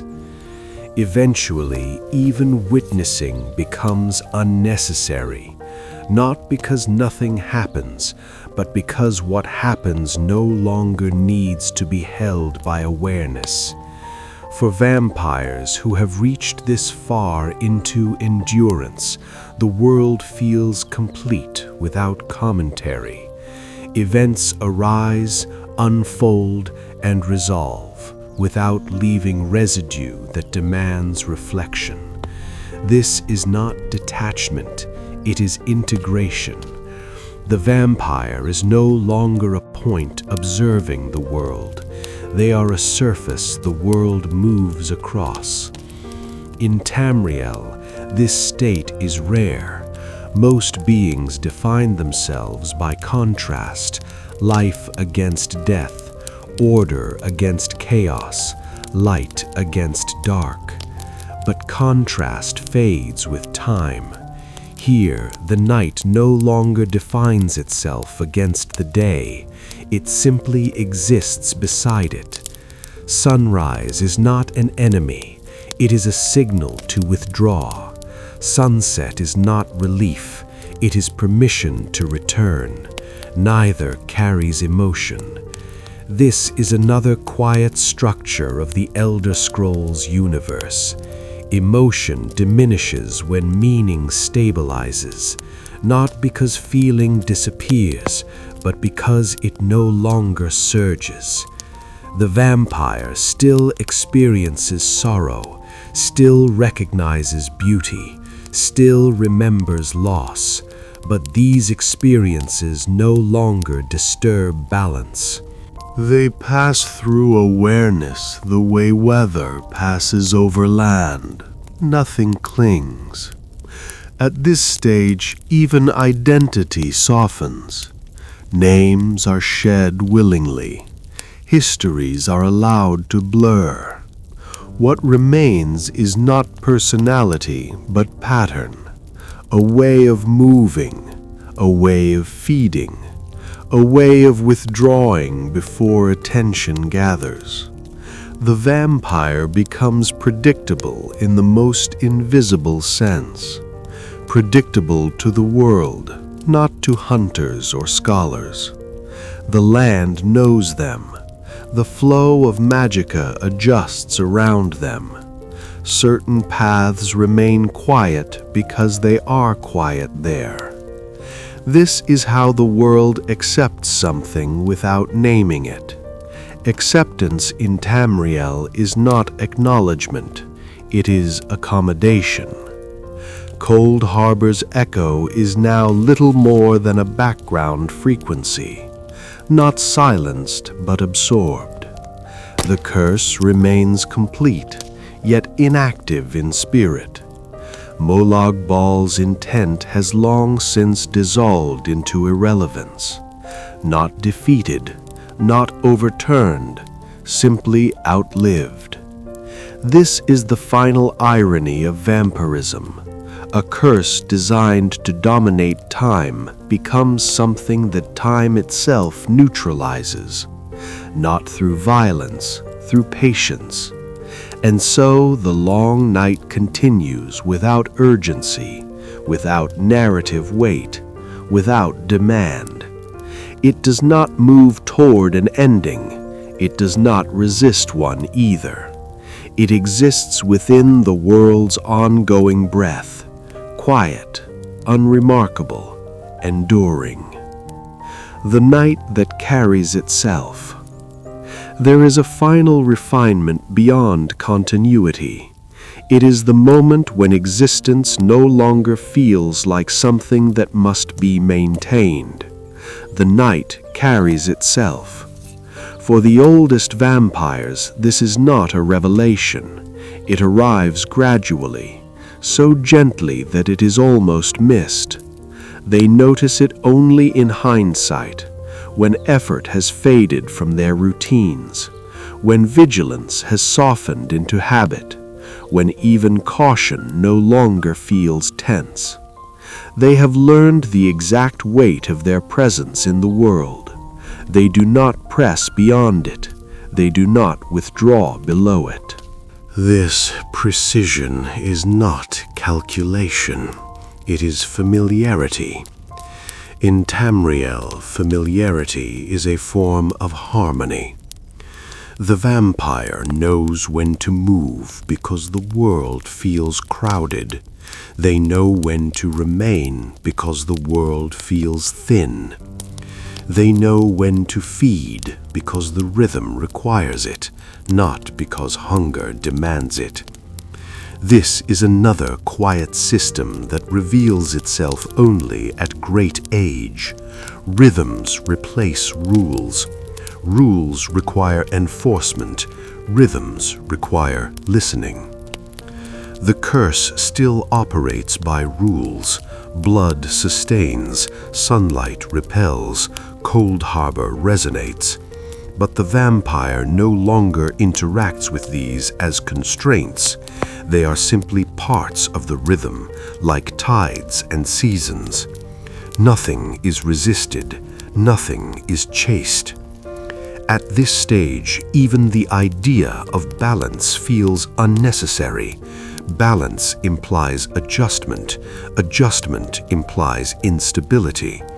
What exists now is settledness. The vampire's influence on the world is no longer corrective. It is dampening. Excess passes near them and loses intensity. Ambition slows. Fear thins. Not because the vampire acts, but because they do not amplify. In the Elder Scrolls, amplification is the true danger. Magic magnifies intention. History magnifies obsession. Gods magnify focus. To remain unamplified is to remain safe. This is why the longest-lived vampires are almost never encountered, not because they hide well, but because there is nothing to notice. They leave no narrative wake. Cold Harbor's presence, too, has reached this state. It exists as a distant origin point, no longer tugging, no longer shaping choice. The curse remains whole, yet it has ceased to function as a story, and stories are where power concentrates. Without story, there is no climax, no escalation, no correction required, only duration. The night has learned how to persist without asking the world to acknowledge it. It carries itself quietly, evenly, without strain. The night after stories. There comes a point when stories stop forming, not because events cease, but because events no longer gather into arcs. They happen, and then they pass, leaving no pull to be arranged into meaning. This is the night after stories. For vampires who have endured this long, existence no longer unfolds as narrative. There is no sense of progression, no anticipation of consequence, only sequence. One dusk follows another. One feeding follows a long wait. One place is left behind as another quietly accepts presence. Nothing accumulates. This is perhaps the strangest state for mortals to imagine, because mortals live by accumulation, of memory, of identity, of purpose. But here, accumulation would be a burden. So it is gently released. The vampire remembers, but does not carry. They know, but do not dwell. This is not forgetfulness, it is lightness. Lightness allows endurance without fatigue. In Tamriel, fatigue is what breaks civilizations. They grow heavy with themselves. They collapse under the weight of their own stories. The night has learned how to remain light. This is why even ancient catastrophes no longer echo loudly here. The fall of empires, the disappearance of gods, the rewriting of time itself. All of these occurred and then settled. They did not demand eternal response. The vampire understands this deeply. Nothing that happens is final. Nothing that happens is absolute. Everything that occurs becomes part of a longer continuity that smooths edges and absorbs shock. Even Molag Bal's curse, once loud with intent, has faded into structure. It exists, but it no longer points anywhere. Cold Harbor is no longer a destination or a threat. It is simply a place that exists, like many others. The vampire does not fear being claimed by it, nor do they seek to escape it. Those impulses belong to stories. Here, there is no story left to complete, only presence. Presence without urgency, presence without desire to shape. This is why the night now feels almost empty to those who expect drama. They look for monsters, they look for schemes, they look for conflict, and they find none. Not because danger is gone, but because danger has learned restraint. The night no longer announces itself. It does not whisper. It does not beckon. It simply remains, wide, patient, and unburdened by explanation. The world that no longer notices the night. At last, the night reaches a state so complete that it no longer distinguishes itself from the world around it. This is not disappearance, it is unremarkableness. The vampire exists now the way ancient roads exist, still there, still usable, but no longer central to how the world understands itself. Most mortals live entire lives without ever brushing against this depth. They know of vampires through rumor, through fear sharpened into superstition, through stories told to keep children close to the fire. But the true night has slipped beneath story. It has become infrastructural. In Tamriel, many things endure this way. Old enchantments woven into bridges, forgotten wards holding mountains in place, ancient pacts still shaping borders long after the signatories turned to dust. The night joins these systems. It does not intrude, it supports. This is another quiet law of the world. What persists long enough becomes part of the environment. Vampirism, once a violation of natural order, has been absorbed into it. Not legitimized, not sanctified, but accounted for. The land adjusts. The flow of magicka bends subtly around these long-lived presences. Animals avoid certain paths without knowing why. Weather shifts just enough to preserve obscurity.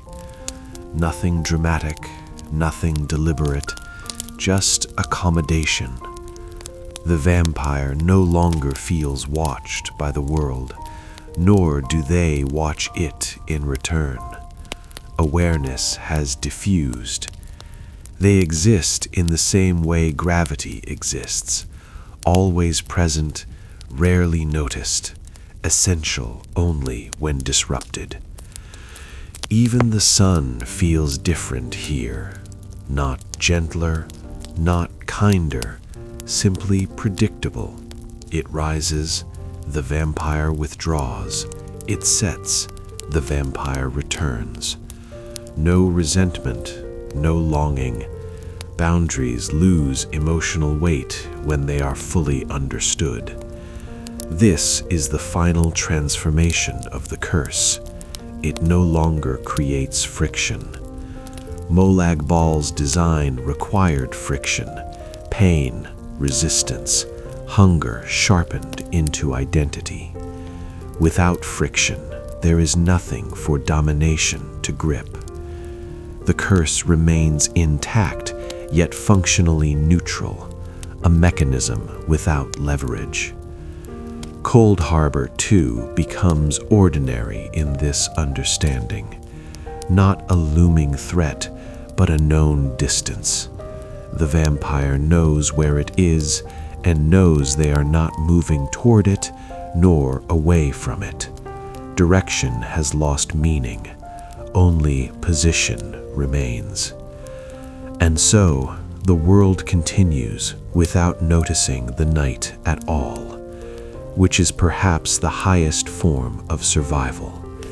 Not to be feared, not to be revered, not even to be remembered, but to remain so seamlessly that existence requires no acknowledgement. When continuation becomes enough. At this point, even the idea of going on changes. Continuation no longer feels like movement through time. It feels like residence within it. The vampire does not experience centuries as length. They experience them as texture, smooth stretches, occasional disturbances, then calm again. Time becomes something one inhabits, not something one passes through. This is another deep truth of the Elder Scrolls. Time is not a line, it is a medium. Mortals swim briefly through it, gods shape it from afar, vampires settle into it. Here the curse has lost every sharp edge, not dulled by mercy, not softened by forgiveness, but worn smooth by familiarity. Nothing presses, nothing pulls. Even identity dissolves into function. Not function as duty, but function as fit. The vampire fits where they are. They do not question whether they should remain. They do not imagine an alternative state. Imagining alternatives is a form of restlessness. Restlessness has long since passed. The night has learned that existence does not require contrast to persist. It does not need to be against the day. It does not need to be apart from life. It simply occupies a different interval. Day for those who move quickly, night for those who move slowly. Neither superior, neither in conflict. This understanding would have horrified Molag Bal. A curse without tension is a curse without leverage. Domination requires urgency. Urgency requires dissatisfaction. Here, dissatisfaction has evaporated. Cold Harbor remains, but it no longer feels like a destination, nor a threat. It is simply another realm, known, distant, irrelevant to daily existence. The vampire no longer dreams of escape or fears reclamation. Those impulses belonged to earlier stages of the curse, when identity was still forming around resistance. Now identity has thinned into presence, and presence is difficult to control.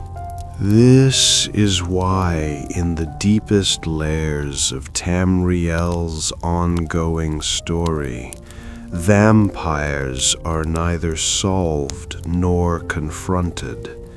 They are background constants, like ancient wards that still function long after their creators are forgotten. Like old roads that shape travel patterns even when no one remembers who laid the stones.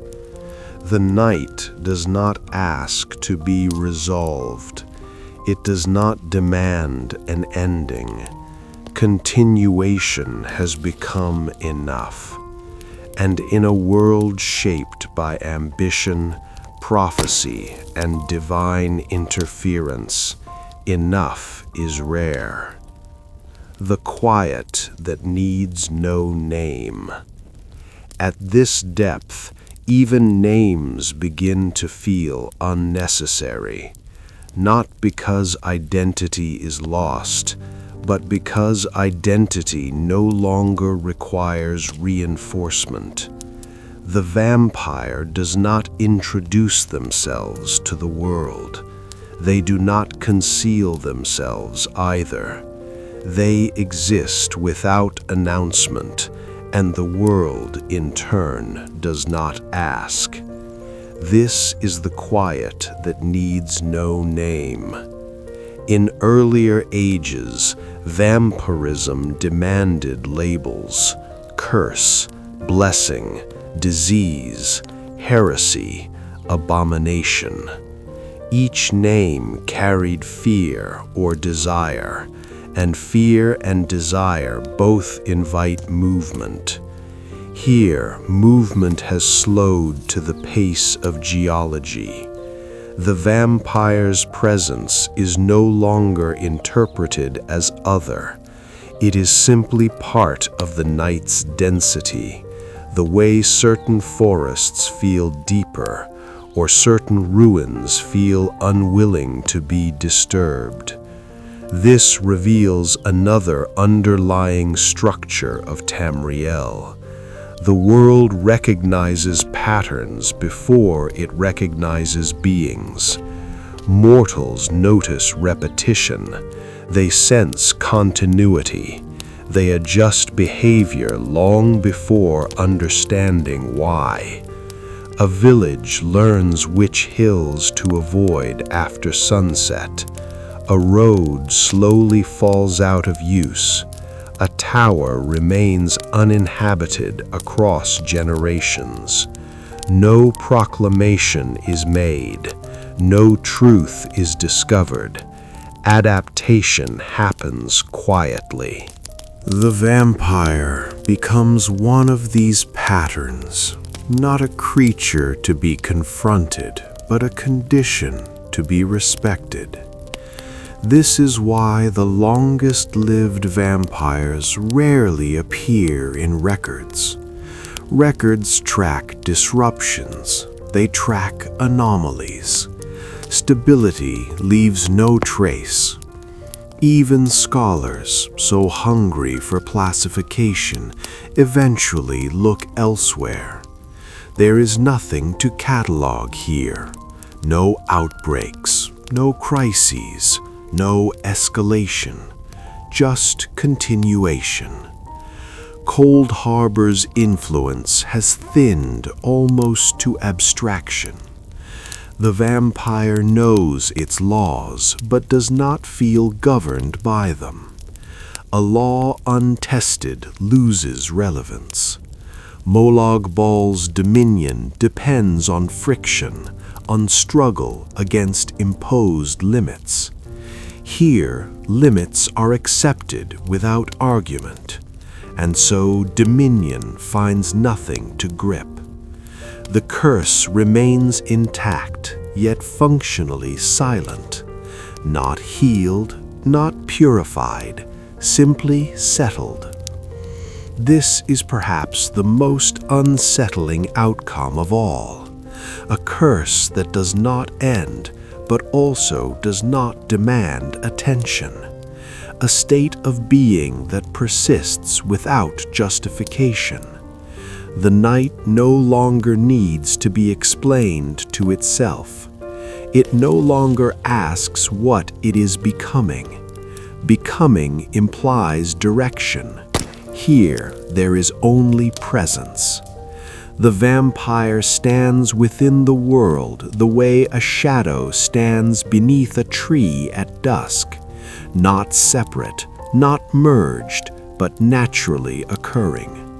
And Tamriel, vast and scarred and endlessly renewing, accepts this without ceremony, because it has always made room for what lasts, the night that simply remains. Eventually, even quiet stops deepening. There is no further refinement, no thinner layer to pass through. What remains is not a stage, but a condition. The night simply remains. Not attentive, not withdrawn, not waiting. Remaining is different from enduring. Endurance implies effort. Remaining implies fit. The vampire no longer experiences themselves as moving through the world.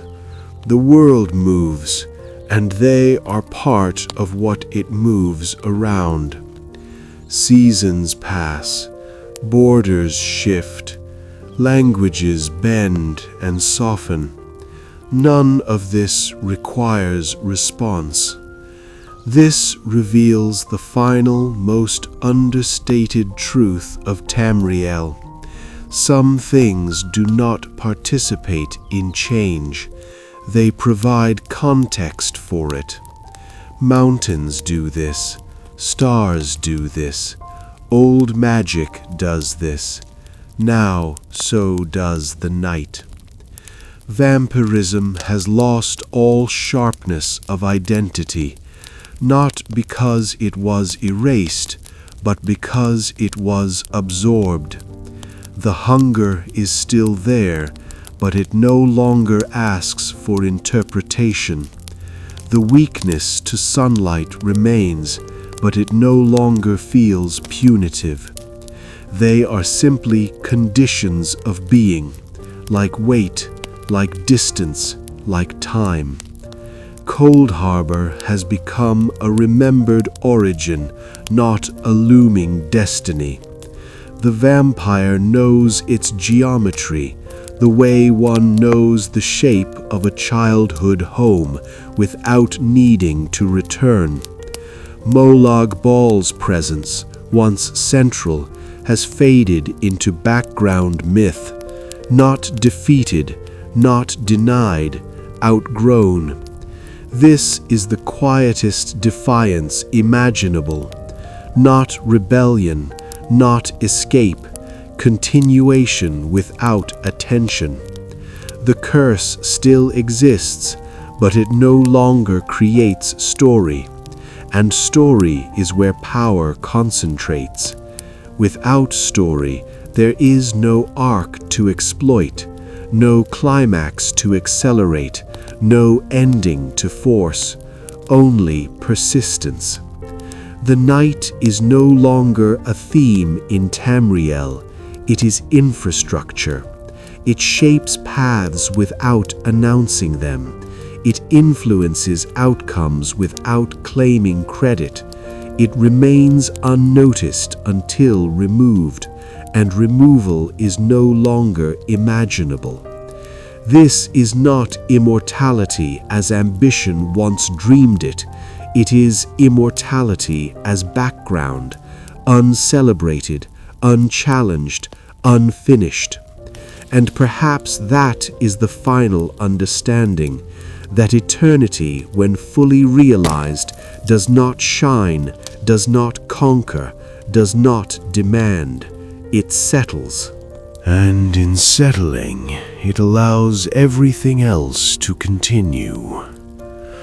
After remaining, when something has learned how to remain, what follows is not development, but absence of strain. The night no longer presses forward, yet it does not recede. It occupies its place with such certainty that even certainty fades. This is the state beyond endurance. The vampire does not think in terms of existence anymore. Existence is assumed, the way gravity is assumed, the way the sky is assumed to be above. Awareness narrows to what is immediately present: stone temperature, the slow drift of air, the subtle hum of magica moving through the land. Thoughts arise less often, and when they do, they dissolve without attachment. This is not emptiness, it is unburdened awareness. In Tamriel, this state is almost never reached by mortals. Mortality compresses attention, urgency sharpens thought, desire pulls the mind forward.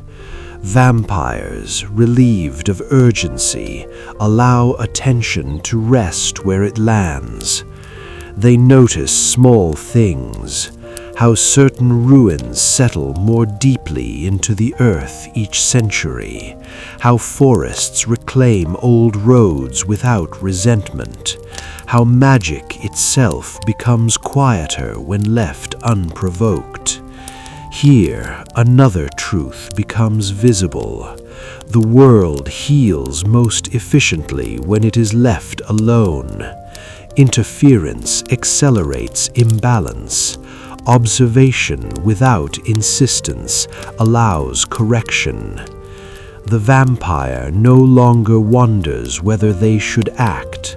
Action arises naturally when required, and just as naturally subsides. Most of the time, nothing is required. Cold Harbor's presence is now entirely abstract, not a place to fear, not a force to resist, simply a coordinate in a vast cosmology. The vampire exists without directional pull, not drawn upward, not dragged downward, held in place by familiarity alone.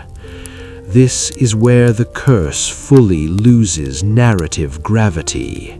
It still exists, it still functions, but it no longer generates questions, and questions are the engines of stories. Without them, the long night enters a state of narrative silence, not an ending. Not a conclusion. A sustained pause that could last forever without anyone noticing its length. When the night is finally at ease, at last there is nothing left to resolve. Not because every question has been answered, but because questions themselves have loosened their hold. The night does not conclude. It does not retreat into myth. It does not vanish with dawn. It simply rests. Vampirism, born in violence and shaped by defiance, has traveled the longest possible distance a curse can travel, from domination to survival, to endurance, to quiet presence.